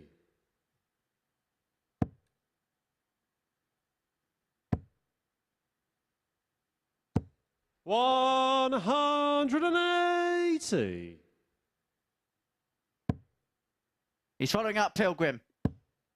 Following up. 139.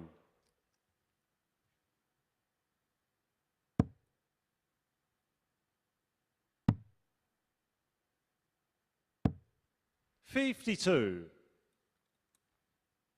So, Darryl Pilgrim was 5 to 1 at the start of play tonight to win this tournament. 60. I think so from 3s, he's gone to 5s. You're talking to the wrong person here, Henry. I don't understand betting at all. So, 139. Kind of the same thing Darryl, you require as I said about football. 122. Don't follow football. Don't really know much about betting. 2 7s. 108. Graham, you require 72. Another one of them. For tops, to level us up. At one 52. apiece. No. Darryl, you require 14.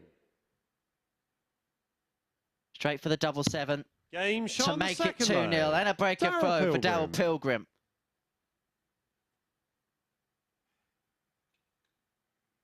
I can tell Third leg, you it's Darryl Darryl's to throw stats first. Game on. On double 7 for tonight, it's 100%. Didn't even need to look that up. 140. Knew it straight off the top of my head. You're too good, Corinne. You're too good. You're looking to see what his actual stats are on double 7 now, aren't you? I'm going to have a look at the... He missed the last dart at the shot before, though, didn't he? Oh, yeah, he did too. Yeah, my bad. 34. 50%. Back to the abacus for me.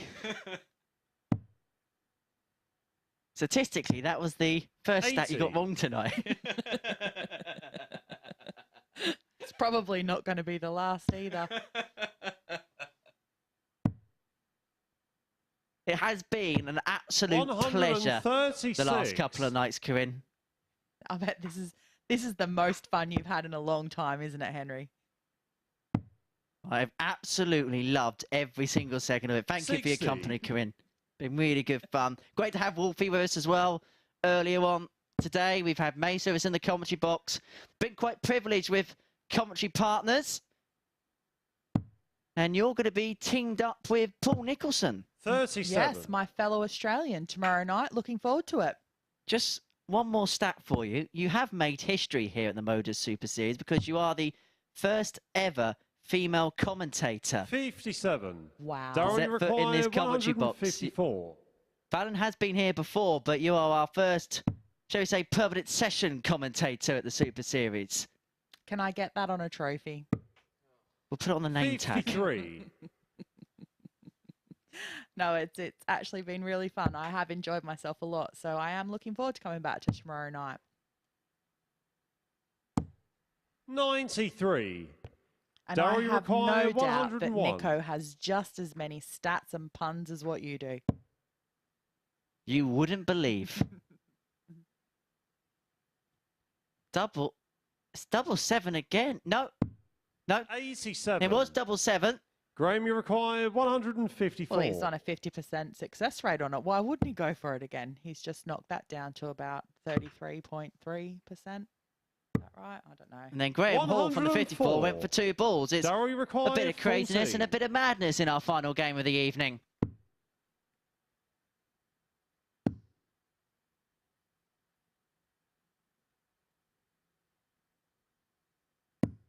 No score. Graham, you require 50. Well, it does seem like they're, not really playing for a result here. There still is a result because a win for Darryl is going to see him secure second place in tonight's fixtures. But if 30. Graham gets the win, then that puts Darryl, Darryl into require third place 14. and Mace coming through second. So there is still something to play for.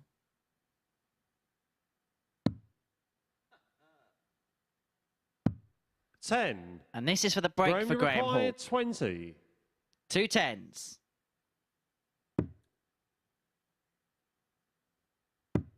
Game There shot it on the is. third leg. Graham Hall. And it is 2-1. That is the breaker throw for Graham Hall. And the two players have a little bit of a laugh and joke about Fourth leg, proceedings. it's Graham to throw first. Game on.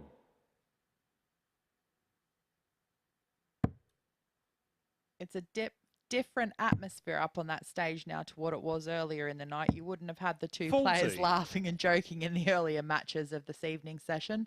But now that it's come down to the last match, we know what the result, we know ultimately who has qualified. Don't know the final results as yet. 180. What we do know is it's a match to start for Darryl Pilgrim. And Graham Hall is looking to follow in kind. Oh, yeah. 180. Now, what have you got, Darryl?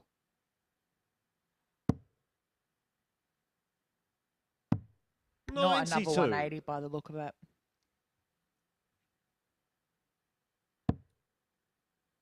This could be. This could be. 140.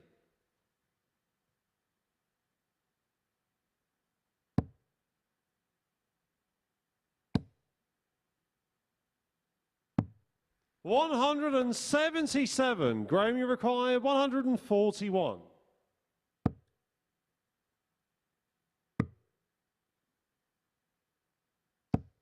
65. Darryl, you require 52. So for 3-1 and the break back. Double 16. 2 8s. Game shot Goes. on the fourth leg. And Pilgrim Darryl has the Pilgrim. darts. Darryl has the darts to end the evening session and end the group with a win. Fifth leg, it's Darryl to throw first.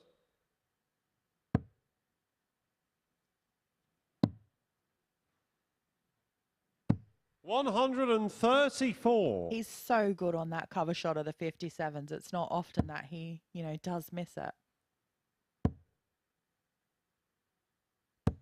140.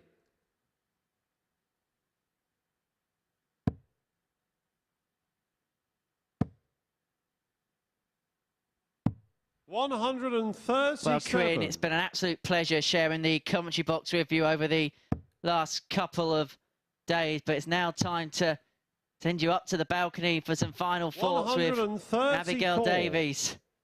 Hey, thank you, Henry. Well, I will see you tomorrow night. After you've had your haircut, got your suit on, got your cravat, I don't know, pocket handkerchief or something, I don't know. But you said you're going to be suited and booted, so I 60. look forward to seeing that. An absolute pleasure having Ciaran Hammond in the commentary box over the last couple of days. Darryl Pilgrim could finish this group in some style. 83. Leaving 170 after 9 170. for the match. Another bullseye. 145. And the eagle nearly landed the big fish. 144.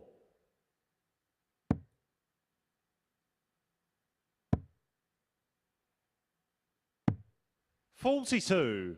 Darryl, you required 25. For the match, 25. 2 8s.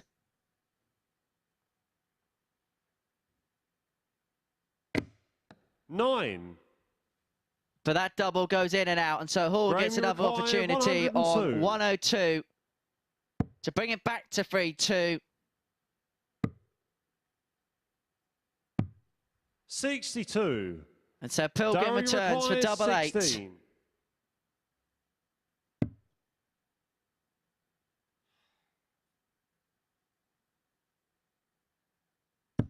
Game, And shots, the Eagle and the will match. be feeling glad Darryl it's all over Pilgrim. now, because he is into the final of the MODUS Super Series. He is one of 6 players to make it through to the red carpet occasion. He rounds off his campaign with a 4-1 victory against Graham Hall with an 89.32 average. 3 180s in that match, 3-2 in Graham Hall's favour. 4th and 17 on the doubles for Darryl Pilgrim, the 58 being the high checkout. But now we know the field for the final of the first ever MODUS Super Series Champions Night, where one player will pick up £20,000. It is going to be between Graham Usher, Josh Payne, Lee Evans, and then from tonight's group, Conan Whitehead, Darryl Pilgrim, and Chris Mason. One of them 6 men will pick up the big prize tomorrow evening from 10 p.m. But let's get some final thoughts and reflections from our Friday evening session here at the Super Series, the conclusion of Group B. Let's head upstairs to the balcony where Corinne Hammond is joined alongside Abigail Davies. Yeah, thank you very much, Henry. An incredible night of darting drama. We saw the 170, the big fish, a 167 in there as well. Some really high averages over the course of the night. But Conan Whitehead, he has been inspired tonight, hasn't he? Yeah, absolutely. He was phenomenal, almost unplayable at times in his earlier matches. I think once he'd secured that qualification, though, you could see that the adrenaline was just gone and he was just going out to play, so didn't quite put in the same performance, but still got over the line with a win anyway. Yeah, it would be really difficult, wouldn't it, to maintain that standard, even though you know you are through to finals now. We can see confirmation then of the Group B table with all games played. Conan Whitehead finishes top, Darryl Pilgrim in second, and Chris Mason in third. May say in there the mental toll that this has taken on him, especially given he's had so long away from playing, but really, really impressive that he's through to his 2nd successive finals night. Yeah, absolutely. I mean, effectively, you're playing a round robin, and with a round robin, you're relying on results of other games as well. So you not only have to worry about your own game, you're worried about what's happening in other games. So you never really know where you stand. So when he says that it does take its toll mentally, that's absolutely true. It does. And interesting to hear his thoughts on his first matches. He's very much aware that it takes him a game or 2 to settle into things. That can't play a part on finals night, can it? No, it can't. And you know, he's put himself in a position now where that's become a habit. He's always thinking that. And like you were saying, he needs to try and forget it. But that's a very difficult thing to do. If that's something that, you know, you feel like is part of your game, it becomes like a habit, and like any habit, hard to break. Indeed it is. We can have a look then at the 2 groups for finals night. 6 players that are through. Group 1, Darryl Pilgrim, Graham Usher, Lee Evans. Group 2, though, Chris Mason, Conan Whitehead, Josh Payne. Group 2 is brutal, wow. Isn't it? That's, yeah, going to be absolute fire tomorrow night, I think. Yeah, I can't wait to see it all unfold. Yeah, Graham Usher is someone who many people are tipping as the favourite to go all the way, and it's hard to disagree given the performance he's put in Monday through to Wednesday. But of those 6 players, who have you been most impressed with? I mean, Conan's really impressed me tonight, you know, but I know that he has that game in him and I know that he's able to do it. Josh has done really well too. I think the advantage that you'll see from the other 5 players as opposed to Graham is that they're fresh off playing the last couple of days, where he has had a couple of days of not playing.